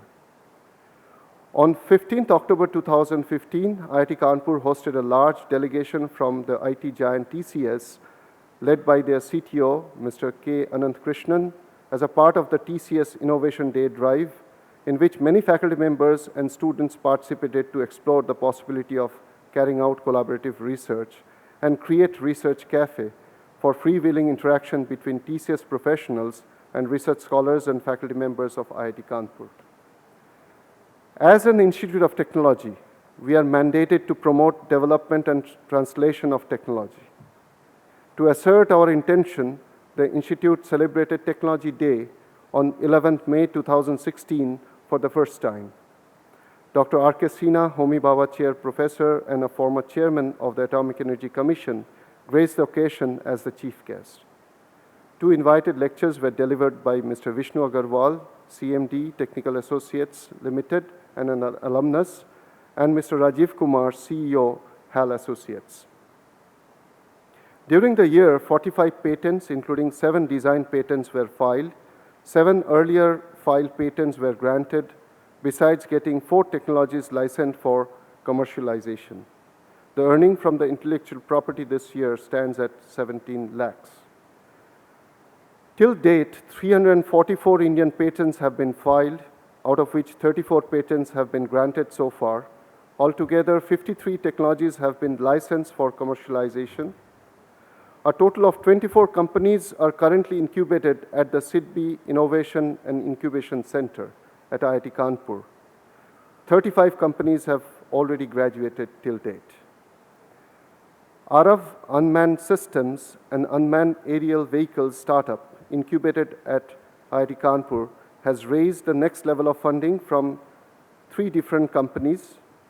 The institute has successfully licensed a technology developed on exclusive basis to Visage Map Incorporated, a US-based startup company.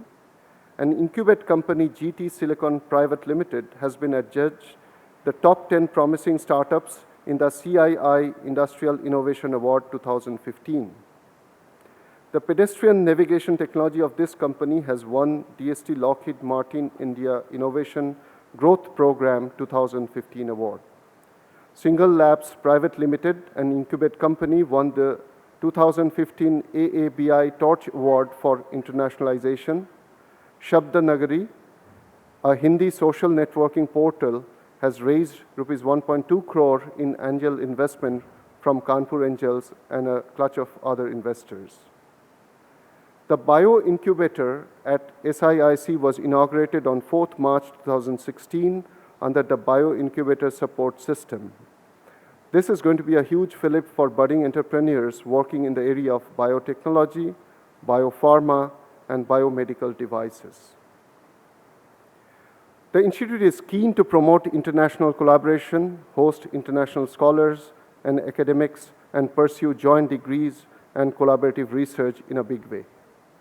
The Institute has signed MOUs with many foreign institutions for collaboration in academic and research activities, like the University of Melbourne, University of Technology of Troyes, École Centrale de Nantes, National Research Toms Polytechnic University, KTH Royal Institute of Technology, Lund University, Luleå University of Technology, McMaster University, University of Calgary, University of Ontario, University of Texas at Dallas, University of Miyazaki, National Ilan University, Chulalongkorn University, and the Nelson Mandela African Institution for Science and Technology.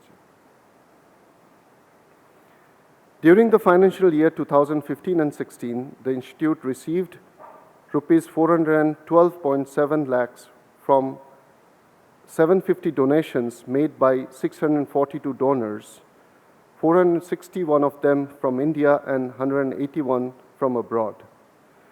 The notable contributions came, I'm just reading out a few of them. Professor Ashok Sen, an alumnus, contributed towards naming the conference room in physics department after his teacher. Mr. Taranbir Singh, alumnus from computer science, has contributed towards faculty recruitment fund. Dr. Ravindra Kumar Sakhuja, alumnus, mechanical engineering, contributed to create Sakhuja Innovation Center. Mr. Bhadresh Shah, alumnus from material science engineering, has contributed towards promoting scientific research in the institute. Mr. Vasudev Dattaram Navelkar has instituted Radhabai Vasudev Navelkar Award at the Department of Computer Science and Engineering. Krish Venkatraman Krishnan instituted Jayalakshmi Scholarship to be awarded to a female student of B.Tech program. Mr. Swapan Sengupta instituted Sengupta Grant for the best M.Tech student of civil engineering in structures discipline. Dr. Ashok Jain, an ex-faculty member, instituted Mrs. Shanti Jain Memorial Scholarship.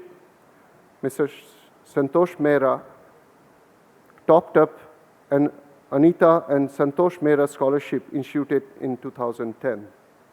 We are also thankful to Dr. Kailash Srivastav, who has instituted Professor L.P. Singh Power Systems Research Award, to Eaton Corporation for instituting Pratibha, the Eaton Excellence Award to 3 deserving female students, and to Dr. Ramesh Chandra Srivastav, retired professor of physics, who has instituted B.P. Srivastav Scholarship. Other noteworthy contributions came from the batches of 1965, 1989, and 1990 towards social and other initiatives such as Opportunity School, Campus School, etc. Professor Tapan Bakchi, an alumnus, also a former faculty of IME, extended his generous support for a new shopping complex. It's always a matter of pleasure and pride to read out the honors and awards received by our faculty members. Our faculty has played a significant role in pushing the frontiers of knowledge. This has been duly recognized in the form of various awards and honors, including fellowships of professional societies and editorships of international journals. It gives me enormous sense of pride to share with you that Professor Yogesh Joshi, Chemical Engineering Department, was conferred with the prestigious Shanti Sharup Bhatnagar Prize for Engineering Sciences last year. Professor S. Ganesh is elected as Fellow of Indian Academy of Sciences, Bangalore. Nitin Gupta received Wellcome Trust DBT Intermediate Fellowship.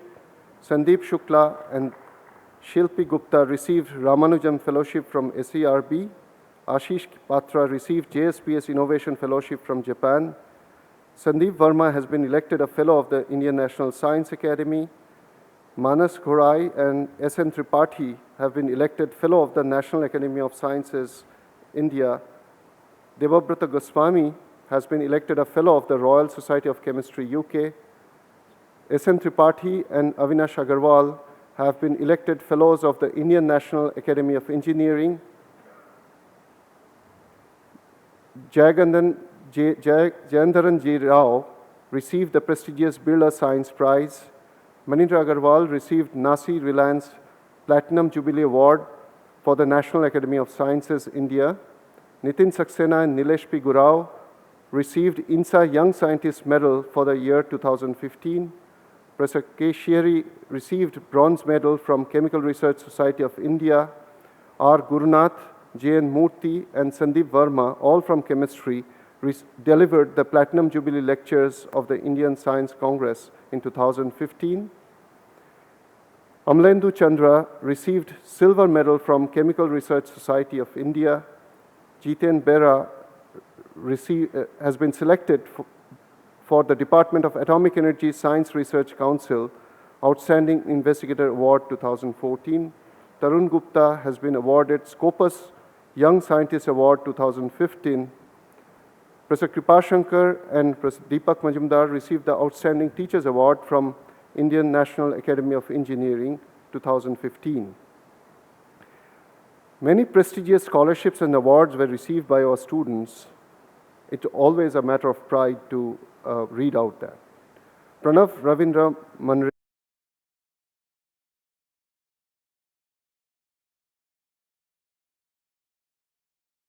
Birla Scholarship. Nishar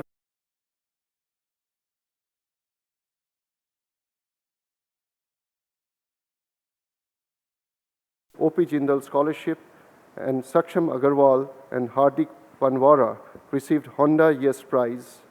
Sanchari Sen Sharma, Ila Barshila, and Yashika Sharma received Pratibha Eaton Awards.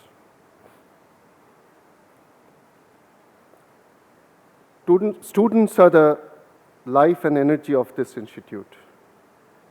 IIT Kanpur continues its effort to encourage an equitable balance between academics and extracurricular activities among its students. Our vision is to create future leaders and not just technically accomplished individuals, as we believe that an abiding social and human engagement is the hallmark of the empowered youth.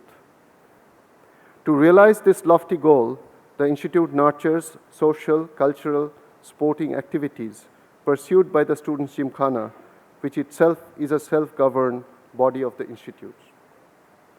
The Inter-Hall Cultural, which is Galaxy, Science and Technology, which is Technique, Films and Media, which is Spectrum, and Sports, which is Inferno. These are the competitions this year. All these were very widely participated, keenly contested, and thoroughly enjoyed. Fresher Inferno tournament allowed spotting new talents from the freshers batch. The General Championship of 2015-16 witnessed a new competition called Melange to inculcate the spirit of leadership and community welfare among the students. Also, 2 new intra-campus festivals, Cultex, which showcased performance from the various clubs of the Cultural Council, and Montage, which witnessed screening of movies of the international acclaims, were organized. In order to provide female students an equal opportunity to build their own leadership prowess and general competence, a new pool called Viras was introduced in the General Championship 2015-16. Pushpak, the SAE Aero Design team of IIT Kanpur, secured overall second runner-up position in both the micro class and in the payload fraction category at SAE Aero Design East 2016 competition held in Dallas, Texas. IIT Kanpur sports contingent outshined all other IITs and won the overall championship of both men and women in this inter-IIT competition Sports Tech 2016. But I must qualify that the true inter-IIT sports meet could not take place because of the flood in Chennai last winter. So this was a makeshift tournament, but we are happy IIT Kanpur won the general championships 2 times in a row, last 2 occasions, and we are waiting to make it a triple.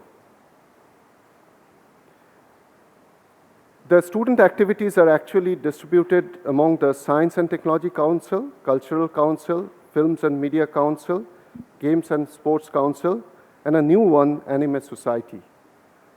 Their activities, the total list is too long to read out, but this is very much listed in the printed address. I'll simply now move on to the contributions made again by the student volunteers through what is known as counseling service. The counseling service is an organization that strives to ensure the welfare of the students by providing them emotional, academic, and financial assistance and sensitizing the campus community towards key campus issues. By looking after their well-being, the service tries to ensure that IITK is not just an institute, but a home away from home. The counseling service consists of a team of professional counselors, psychiatrists, and a group of student volunteers dedicated towards the welfare of the student community. The CS grants scholarships to students requiring financial assistance through Student Benevolence Fund.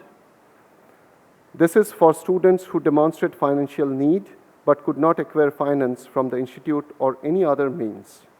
In 2015 and 16, 100 students were provided SBF scholarships of rupees 1,500 per month for a period of 9 months. Apart from this, SBF loans are also given to those who are in dire need. Let me also mention that the institute funded 3 students at the entry level last year who couldn't pay the fees. Academic assistance is another very important service rendered by the counseling service. This is provided to students facing difficulty in coping with academic load. Remedial classes, study hours, technical terminology classes are organized at individual as well as for groups and is free of cost. One of the most important responsibilities of the counseling service is to provide emotional as well as academic support to the students in academic probation or warning.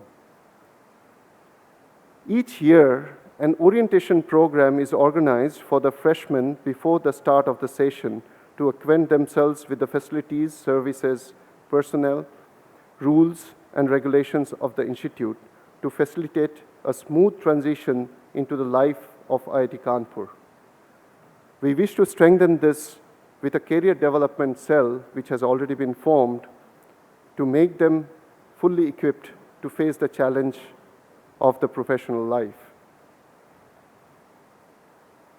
Yesterday I mentioned about certain emphasis given on the postgraduate level of education, and today I would like to take this opportunity to mention some of the initiatives of the Institute for undergraduate level education. The objectives of the undergraduate program at IIT Kanpur are to provide the highest level of education in technology and science and produce competent, creative, and imaginative engineers and scientists, promote a spirit of free and objective inquiry and development of knowledge in different disciplines, produce highly skilled technologists and scientists with well-honed managerial and entrepreneurial skills, having team spirit and leadership qualities, and also to increase student participation in nation building through technology development that is sensitive to local and societal needs. Student placement is an important issue. Among 638 undergraduate students registered for placement this year, 524 students got placed through the Student Placement Office. 79% of the B.Tech students got placed. Apart from regular placement offers, 108 pre-placement offers were also made to our students. Moving from the faculty, now let me read out some of the feats achieved by the famous alumni who studied only undergraduate at this institute. It gives me immense pleasure to share with you that the IITK alumnus, Dr. Saurabh Srivastav, Chairman, CA Technologies Incorporated, has been conferred the 2016 Padma Shri. Dr. Rakesh K. Jain, Andrew Ware Cook Professor of Tumor Biology at Massachusetts General Hospital, has been chosen for the National Medal of Sciences, the US's highest honor for achievement and leadership in advancing the fields of science and technology.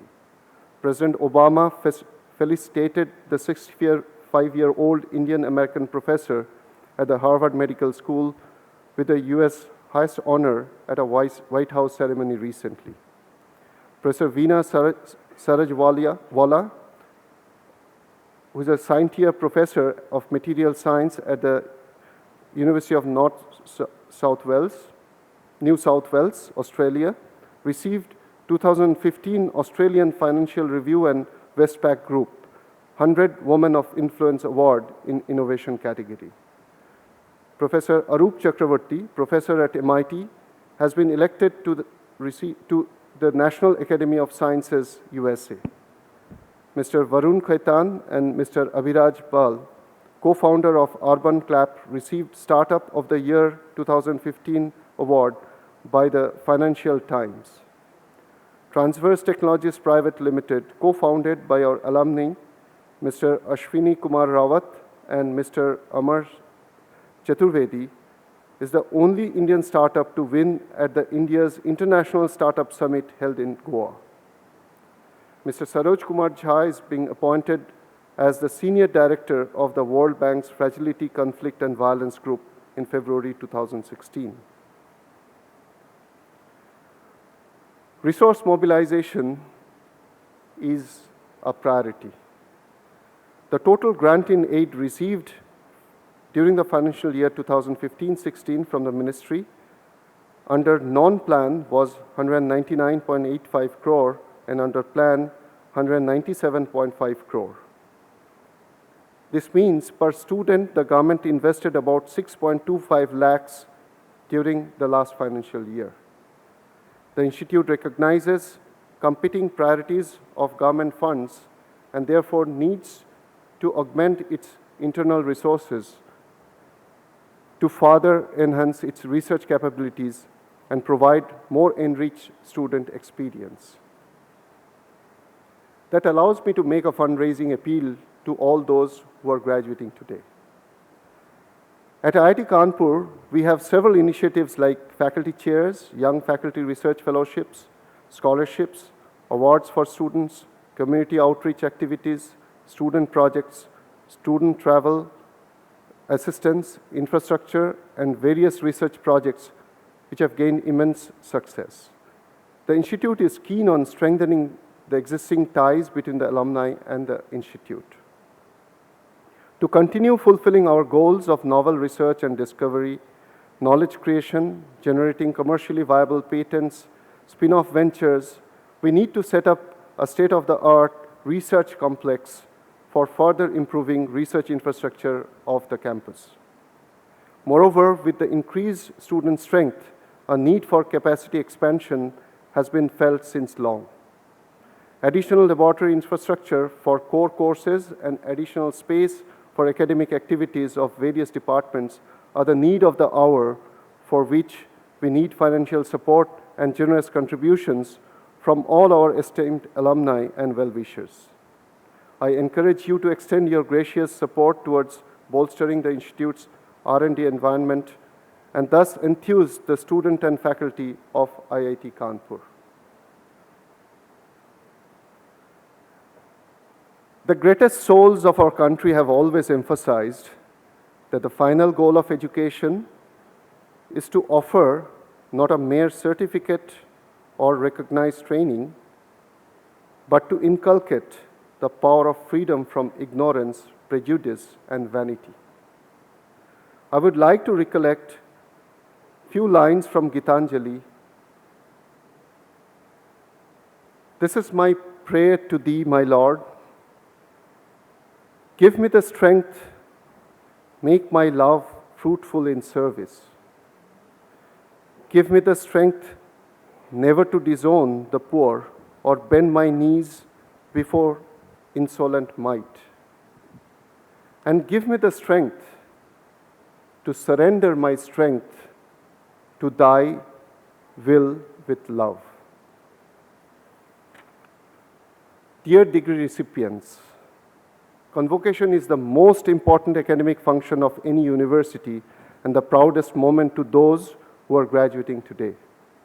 I heartily congratulate you all and also take this opportunity to salute your parents for making you what you are today.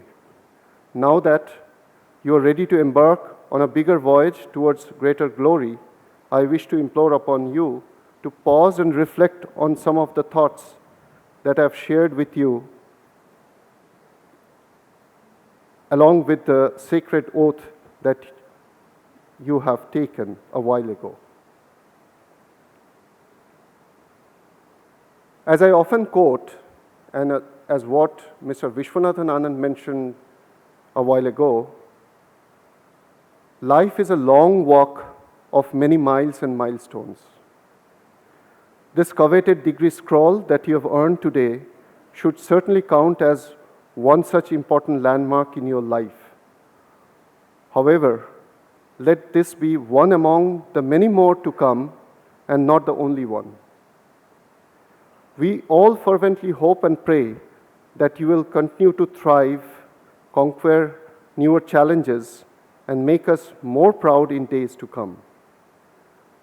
Do not falter, do not compromise, and do not despair. Let courage, grit, and determination fortify your zeal and quest.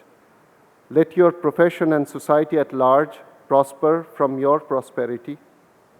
And let your passion and conviction never ebb, so that your dreams come to reality one day when others have retired and cease to dream.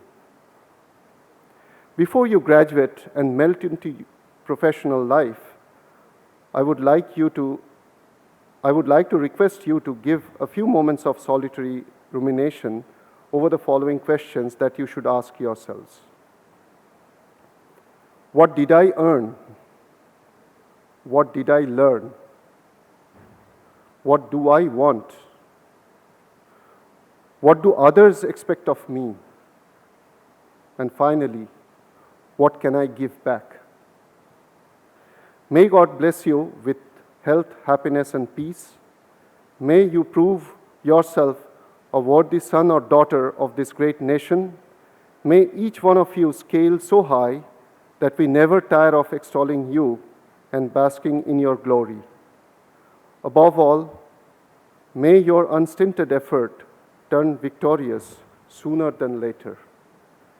Thank you, Namaskar, and Jai Hind.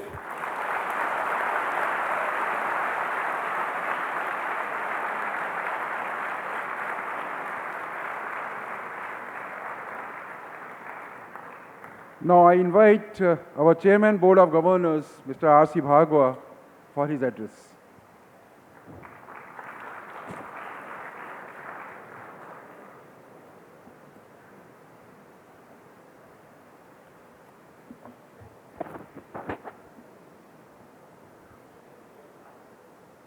Dr. Panagaria, Mr. Viswanathan Anand, Professor Manna, members of the Senate, all the distinguished guests, parents, and most important, the students who are present here, because it is your function. The members of the media, of course, are always important in any such function, and my welcome to them. May I start by offering my congratulations and best wishes for the future to all of you who have completed your studies and received your degrees today. As has been said, this is the most important day in your life till now, and it's a milestone which you will always remember.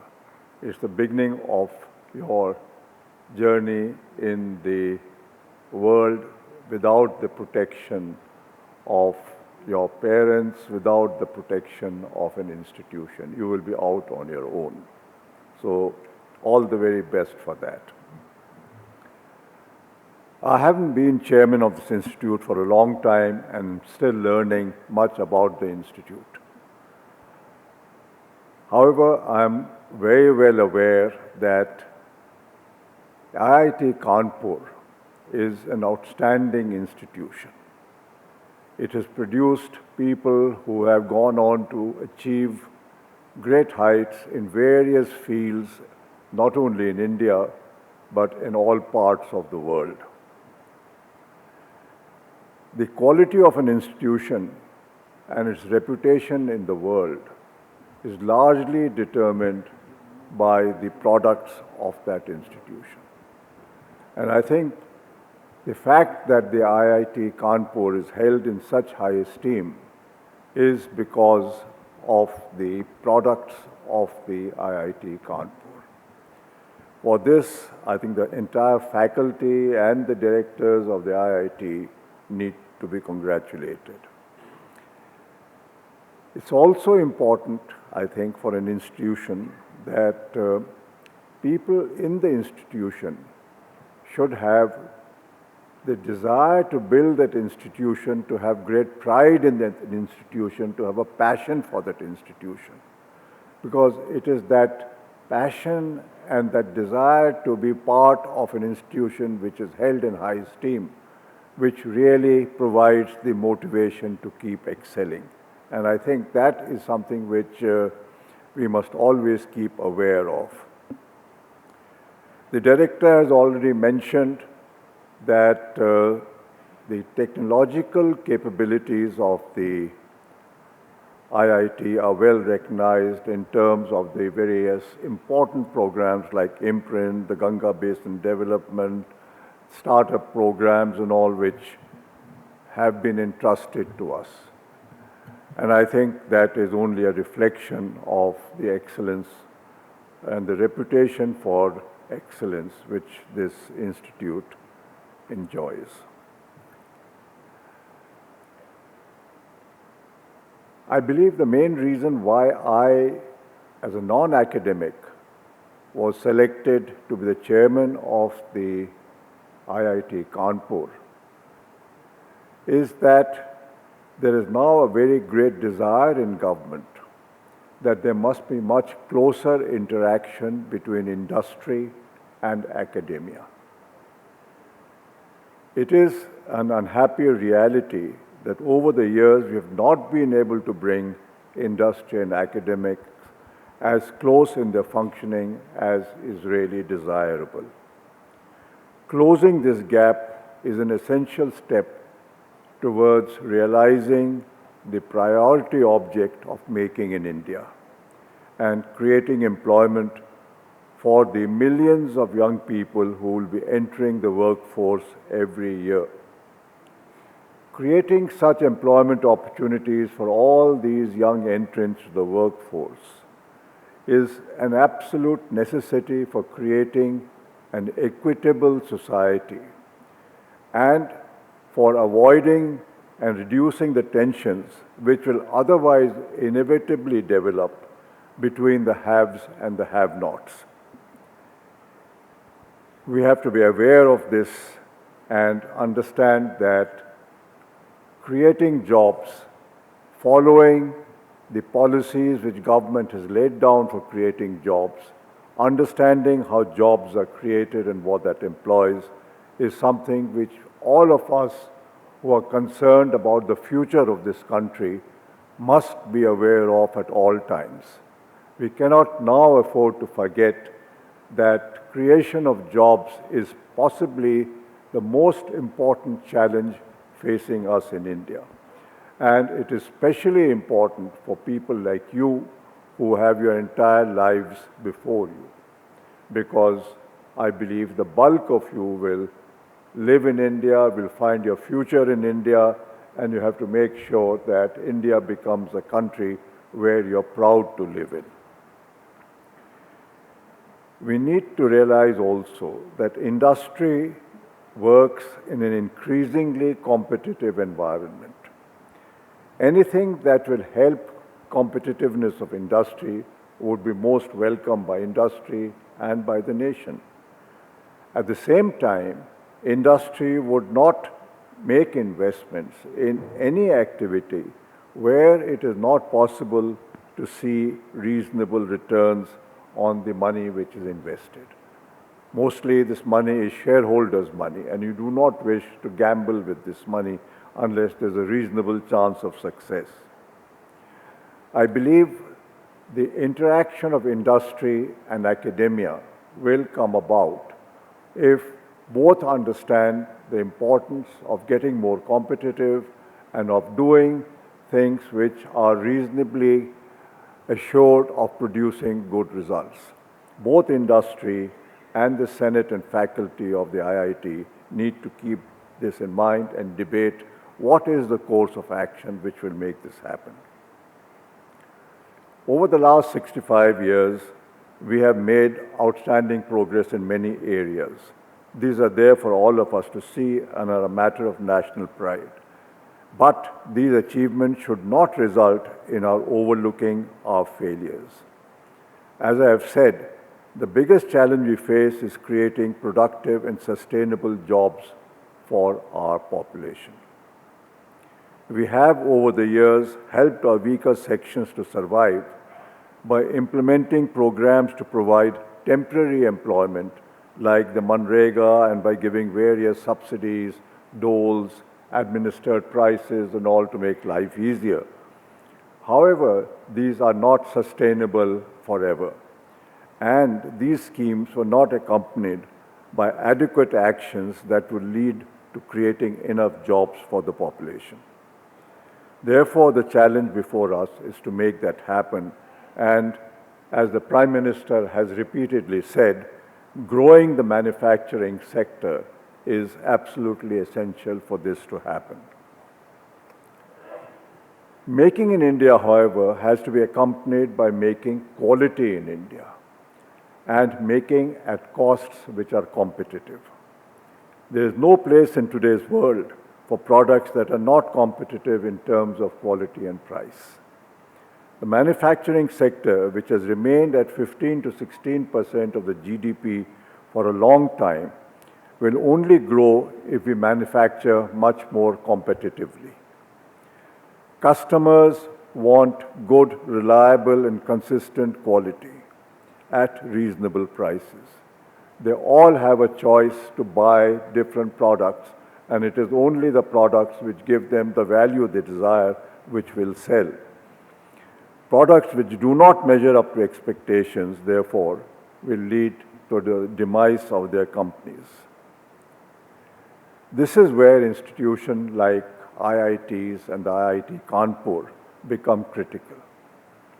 Technology is one of the key inputs required for designing and manufacturing products, delighting customers, and making them more acceptable and more competitive.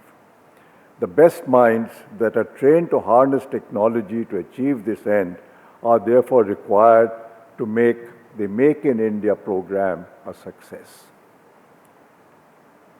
Today, you have received your degrees and most of you will be starting on your careers. While some of you may go on for higher studies, the rest of you, I think, will enter different walks of life. And in doing so, you have to keep in mind the future of this country, the future in which you will be living many, many years from today. I'm aware that in the past, a large percentage of IIT graduates have sought employment outside India. This was understandable as opportunities in India were limited and the future did not look very bright. Fortunately, things are changing and changing quite fast. India is now one of the two fastest growing economies in the world. New and exciting avenues are opening for us. The future looks much more exciting. We must not lose this opportunity. I'm also aware that by and large, IIT graduates have avoided working in the manufacturing sector. They have preferred to work in the IT sector, in consulting, or to change track and go into financial services. This was understandable because the rewards, the financial rewards in this sector were much higher as conditions stood in India. But I believe that's a short-term phenomena, and going forward, if you take the bigger picture in mind, you will find that in the longer term, if India grows the way it is poised to grow and it has the potential to grow, manufacturing in the long term will not lead to your losing out in a good life. We have to keep into account the responsibilities we have for creating the future. If you look at the economic history of countries like Japan, Korea, and China, you will find that they moved from very low levels of income to fairly high levels of income in roughly 2 decades. And in 3 decades, they were very prosperous. We can do the same.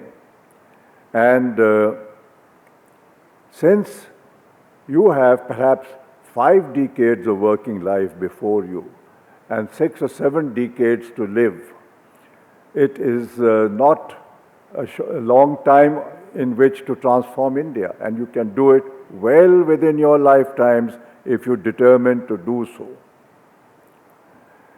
You have to consider that, do you want that to happen? Do you want to live in India? Do you want your children to live in India, or do you want to go outside? The glitter of the Western world is diminishing very fast. We have seen recently what's happening in things like Brexit and what that implies for all of us in other parts of the world. And if you take that to its logical conclusion, I believe that it is even more important for you young people to determine what you want to do in this country and to shape it to a country where you can be proud of being an Indian, hold your head up, and tell everybody in the world that we are as good as anybody anywhere. Because you are the intellectual elite of the country. You have received the best of education in facilities which have been created over a long period of time. Public funds, national funds have been used in doing this and giving you the education. I believe this also creates in you not only selfish interest in creating the future, but also a moral obligation. And that is something which you have to keep in mind. Along with that, at this stage, I must refer to something what Mr. Anand mentioned in his talk, which I think is very important as a lesson for everybody here, which is first, set your goals. Have in mind something which you want to do. Work with a passion towards that. And once you reach that goal, keep learning and improving further. You cannot afford to say that I have reached and I have nothing further to do. And I think that is what enabled Mr. Anand to achieve that all that he's achieved, to remain at the top of the chess world, the best player in the world for a long period of time. And I think all of us must be inspired by what he did. Keep learning, keep improving, keep doing better than what you are. You are starting from the IIT, you have a very good base to start from. But it doesn't mean that the learning process will be any different from you. You have to keep learning. Remember, India is a democracy. Making changes in a democracy is a slow process, especially if the country has a large population and a large population which has a good percentage below the poverty line. However, the young people of this country are now demanding rapid change. They're no longer satisfied with the slow progress of the past. They're demanding jobs. The entire aspirations of the young people in this country have changed. And it is this impact of the young people which is today having an impact at the election booths, which is driving the politicians to think much more seriously about the need to develop the country, to create the jobs. And that is why I think the future of this country looks much brighter, because change in a democracy ultimately happens through the voting process. And if the voters are now very clear that as they go forward, they want development, they want jobs, I think that is what will happen, and that's what makes the future much brighter. Therefore, my message to you is that while the board and I will work to make this institution play an increasingly important role in contributing to priorities areas of national life, all of you need to do that. So thank you very much, and all my best wishes for your future success and health. Now I request the Chairman, Board of Governors to introduce the Chief Guest. It's my great pleasure and privilege to present to you Dr. Arvind Panagiria.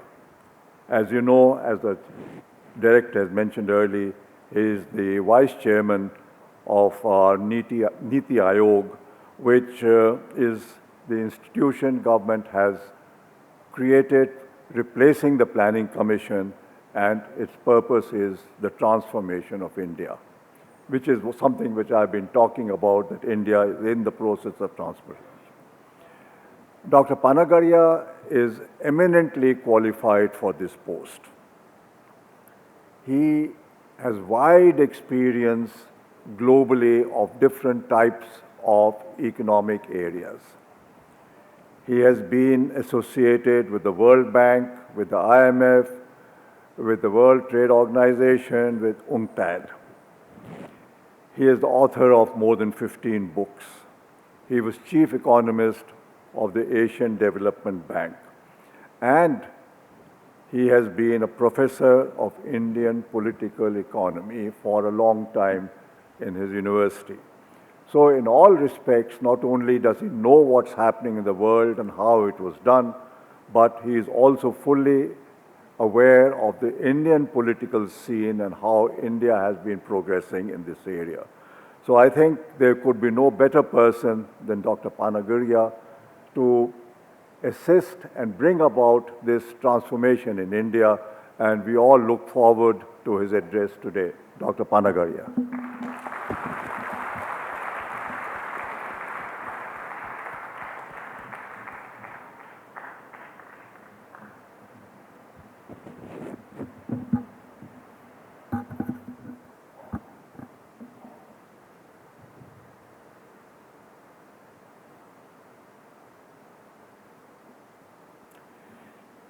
Grand Master and now Dr. Viswanathan Anand, Chairman, IIT Board, Mr. R.C. Bhargav, Director, IIT, Mr. Indranil Manna, faculty, guests, and above all, graduating students and proud parents.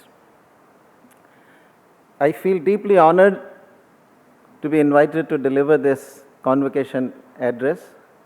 My honor is multiplied many-fold by the fact that at this very convocation, we award the doctorate degree to Viswanathan Anand. So, thank you. Turning to my prepared remarks, when I was a student, our world was divided into two, those who went to IITs and those who did not. Since I had chosen social sciences as my field of study in college, I automatically fell into the second group. While I thus had a good reason for missing out on the elite IIT club, it did not diminish my envy of those who belonged to it.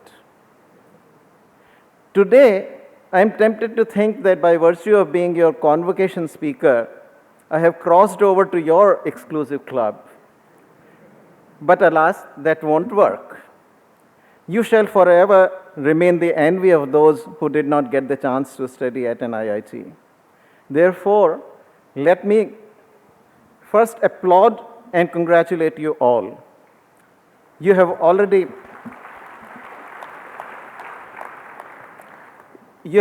proven yourself at least twice, first by successfully entering IIT Kanpur and now by exiting it with flying colors.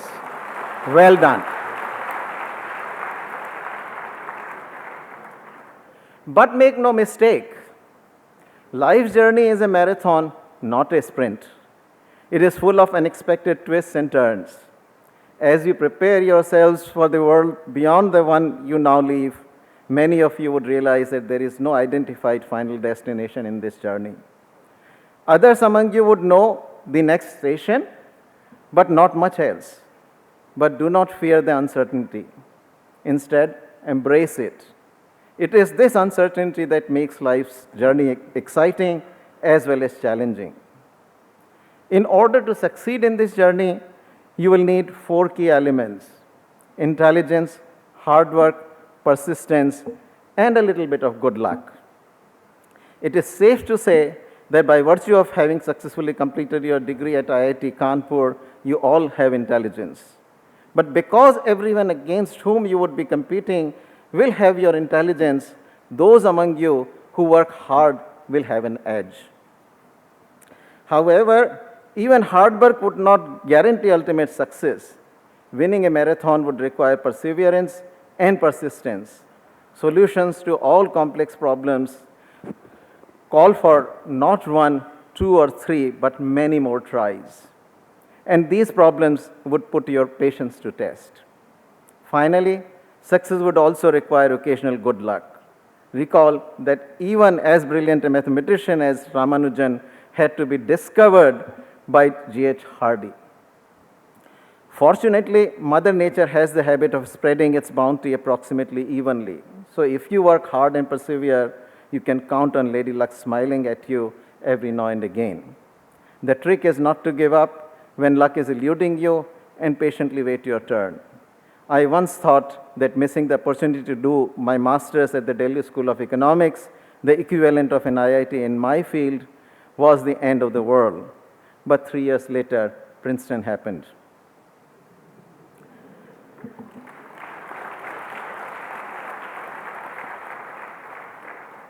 Remember that failure is an essential step on the path to success. No matter how successful one may appear from outside, she has had her share of failures and disappointments. In the end, only those who put failures behind them and keep doing their karma achieve true success. Always remember that life gives everyone not 1, not 2, but many more chances. Achieving success, as conventionally defined, is of course not the same as enjoying success. Whether or not you are able to enjoy success greatly depends on how you achieve it. If success is achieved by deception or by taking advantage of those weaker than yourself, it will rarely give you true pleasure. As Mahatma Gandhi famously said, purity of end is not enough. Our means must be pure as well. Sooner or later, impurity of means contaminates the end itself. Allow me to abuse the privilege of this address and offer one final piece of advice. As you accumulate successes, do not lose sight of the fact that these successes have partially been built on the hardship and pain borne by others. You are where you are not just because you worked hard, which you did, but also because others who preceded you made sacrifices that pave the path on which you tread today. Lest this seem preaching in abstract, let me back up my advice by a true story. This story concerns a man I shall call BLP. BLP, these are the initials of the man. BLP was born in 1921 in a village in a state in northwest India. Though his family had been wealthy once, just prior to his birth, it had fallen on hard times. Unfortunately, fortunes of the family continued to worsen after his birth.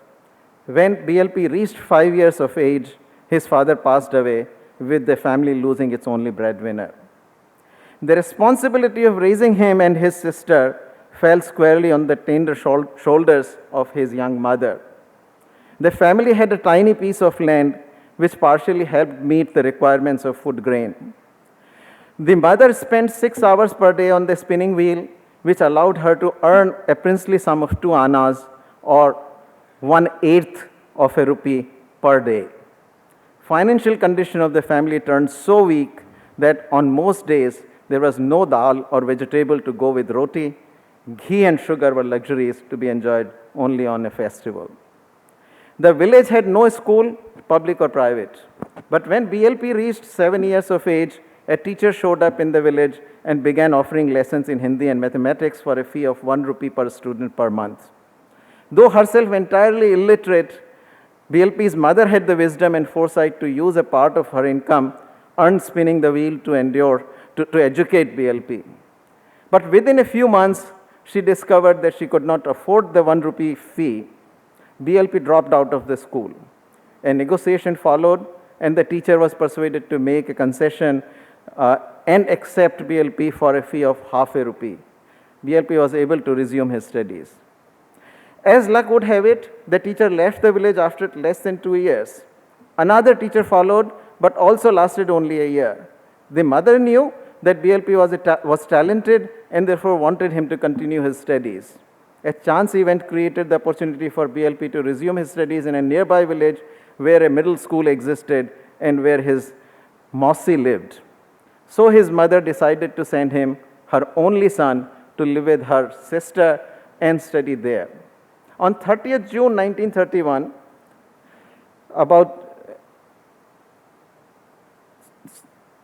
at 10 years of age, BLP walked alone 12 miles from his home to arrive at his Mausi's place, where he began his formal education. As predicted, he excelled at studies and soon distinguished himself as the top student in the class. But while his education progressed, his mother's health began to deteriorate. Suffering from hard work, malnutrition, and years of worry, she fell victim to tuberculosis. Cure for TB in those days was not available, and in any case would have been out of her reach had it been available. Sadly, at 14, BLP lost his mother as well. But with his mother's last wish that he lead a life of honesty and integrity in his heart, he persevered. Hurdles that are too numerous to recount here came his way, but with one lucky break here and another lucky break there, he kept moving forward. He went on to first complete high school and then BA. After independence, BLP joined the state government as an officer and had a distinguished career as a civil servant. Later in his retirement, he went on to author numerous books. He fathered 2 daughters and 3 sons. While the elder daughter chose to be a housewife, the younger one distinguished herself as a teacher, winning the President's Medal. Of the 3 sons, the oldest distinguished himself as an engineer, middle one as an accomplished neurologist, whom the government of India honored with Padma Shri 2 years ago, and the third one became an economist. In case you haven't yet figured out, BLP was none other than my own father.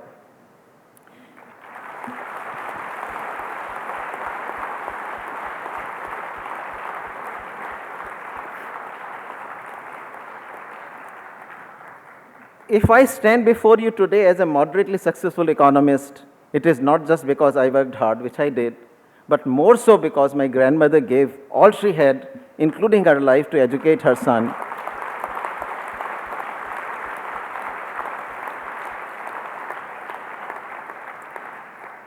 And that son then undertook the arduous journey of life, which eventually brought him from his remote village to the capital city of Jaipur in Rajasthan. Once he had taken that long leap, my own journey from Jaipur to Princeton to Columbia and now back to New Delhi became no more than a series of short hops. I'm sure that if you too were to look into your family history, you would find that it is the sacrifice of a parent, grandparent, or even a great-grandparent that paved the way for you to be where you are today. This is a fact worth reminding yourself whenever success threatens to go to your head and supplant humility by arrogance. Lest you feel seated that my address has not gone beyond preaching and recounting personal stories, let me briefly turn to the subject that currently occupies me, public policy. To keep sharp focus, I will concentrate on a narrow but important proposition. Before we introduce a new policy, it is critical that we think hard about its unintended consequences. Sometimes medicine we administer to cure disease can lead to unintended side effects that worsen rather than cure the disease. I shall offer two examples from our post-independence policy history to illustrate the point. First, consider our industrial policy during the first several decades of planning. At independence, we had an abundance of labor and a shortage of capital. On the one hand, we wanted to develop the heavy industry, while on the other, we needed to create employment opportunities. We plausibly decided that heavy industry would be developed in either the public sector or organized private sector, while employment would be created predominantly in labor-intensive manufacturers. To give effect to the employment policy, we decided to reserve the labor-intensive products such as clothing, textiles, shoes, leather products, sports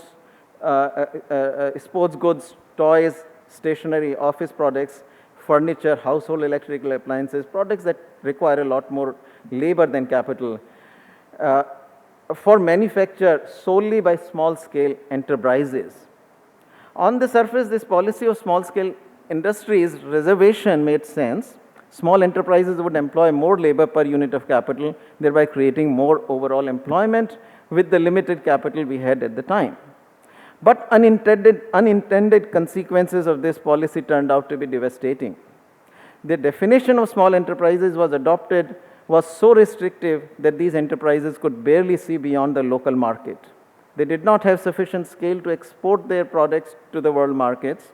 The result was that India was denied the benefits associated with specialization in products of comparative advantage and exporting them to the global markets. As a highly labor-abundant economy, we should have specialized in and exported in large volumes the labor-intensive products, just as China has done in the last 3 decades. But the artificially enforced small-scale enterprises subverted such specialization. Small scale also meant that our enterprises failed to reap the economies associated with large-scale operation. Confinement to highly localized domestic market resulted in generally low product quality. We neither got the advantage of creating employment by exploiting the world markets in labor-intensive products, nor benefited from quality and productivity-enhancing effects of large-scale manufacturing. Countries such as South Korea, Taiwan, and Singapore diagnosed the problem correctly, allowed firms in the labor-intensive sector to grow large, and chose to go for the world markets. As a result, by 1990, they had transformed themselves into modern, prosperous, and urban economies, a transformation we now seek today. They not only generated handsome employment opportunities by supplying the vast world markets, but also managed to offer high wages to their workers due to the gains in productivity. We began recognizing our folly much later in 1991 when we embarked upon a program of dismantling the license permit Raj and subsequently an end to the small-scale industries reservation. But much damage had been done by then. My second example is the Urban Ceilings and Regulation Act of 1976. The objective of this act was to free up urban land in the major cities of India for public projects such as housing for the poor and infrastructure. To release more land in the market, the act imposed tight ceilings on the ownership and possession of vacant lots by individuals, families, firms, corporations, or associations. The ceiling ranged from just 500 square meters in large cities to 2,000 square meters in small ones. The Act provided for the acquisition of the excess land by the government at the throwaway price of 10 rupees per square meter with an overall ceiling of 2 lakh rupees per owner. Given the negligible compensation, landowners had no incentive to allow acquisition of their excess lands by the government. The Act had provided exemptions on grounds of public interest, hardship, and building houses for weaker sections of the society. Nearly all owners with the excess land claimed one or more of these exemptions. With the power to grant these exemptions vested in the state governments, local politicians and bureaucrats liberally granted them in exchange for large bribes. Owners who failed to access the exemptions went to the court and the land got tied up in lengthy legal battles. A Government of India note issued in January 1999 stated the failure of the Act in these stark terms. The performance of the Act has been quite dismal. The state government could physically acquire only 19,000 hectares of excess vacant land out of an area of 2.2 lakh hectares estimated to be in excess of the ceiling limits. This works out to a mere 9% of the total estimated excess vacant land. The net result of these developments was that neither could the government acquire much of the excess land, nor could the owner sell it on the open market.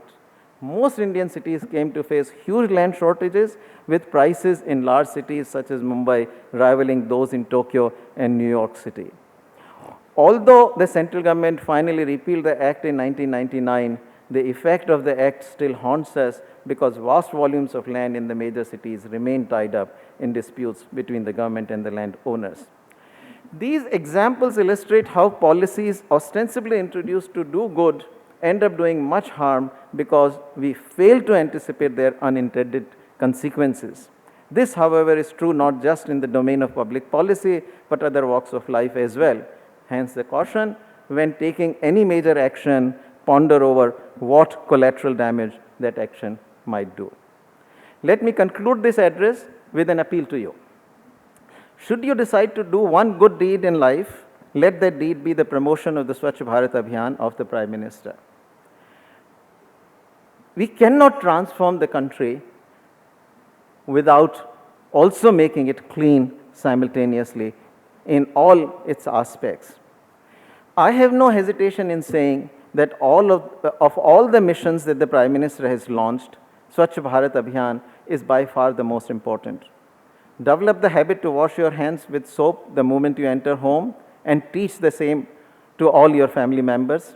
See to it that the trash that you and your neighbors generate does not end up outside your homes. Lobby your local governments to fix drainage systems so that rainwater would not turn into a standing body of water that serves as the breeding ground for mosquitoes. Above all, spread awareness of the Swachh Bharat Abhiyan wherever you go. If you would pledge to do this much, I'd return to Delhi feeling that I had accomplished something important for the nation on my maiden visit to this great institution of yours. With these words, let me congratulate you once again on your enormous achievement and wish you ever greater success in the decade to come. Thank you. I request the Chairman Board of Governors to present the memento to the Chief Guest.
Everybody, please rise for national anthem.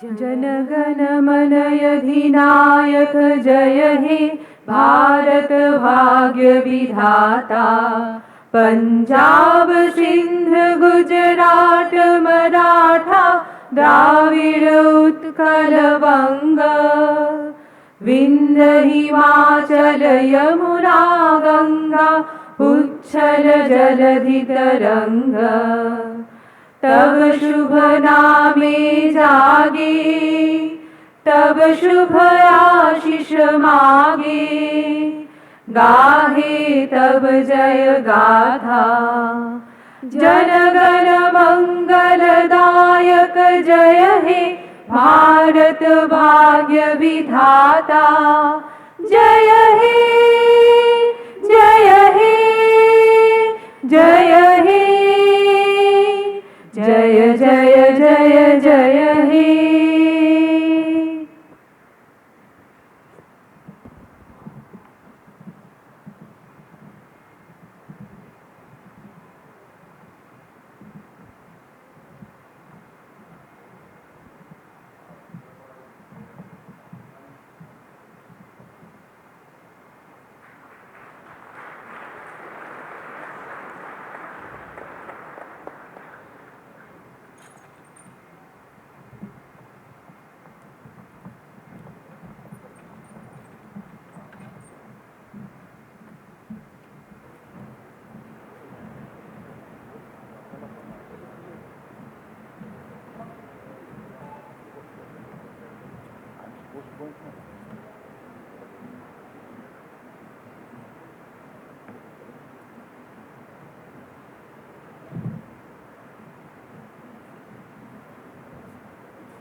Hello, there's an announcement. All the award winners, please stay back.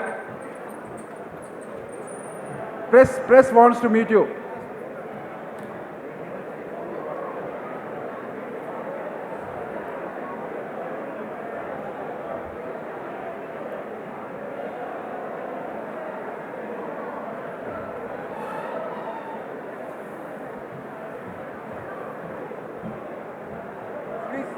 Please exit from the right sides of the gates.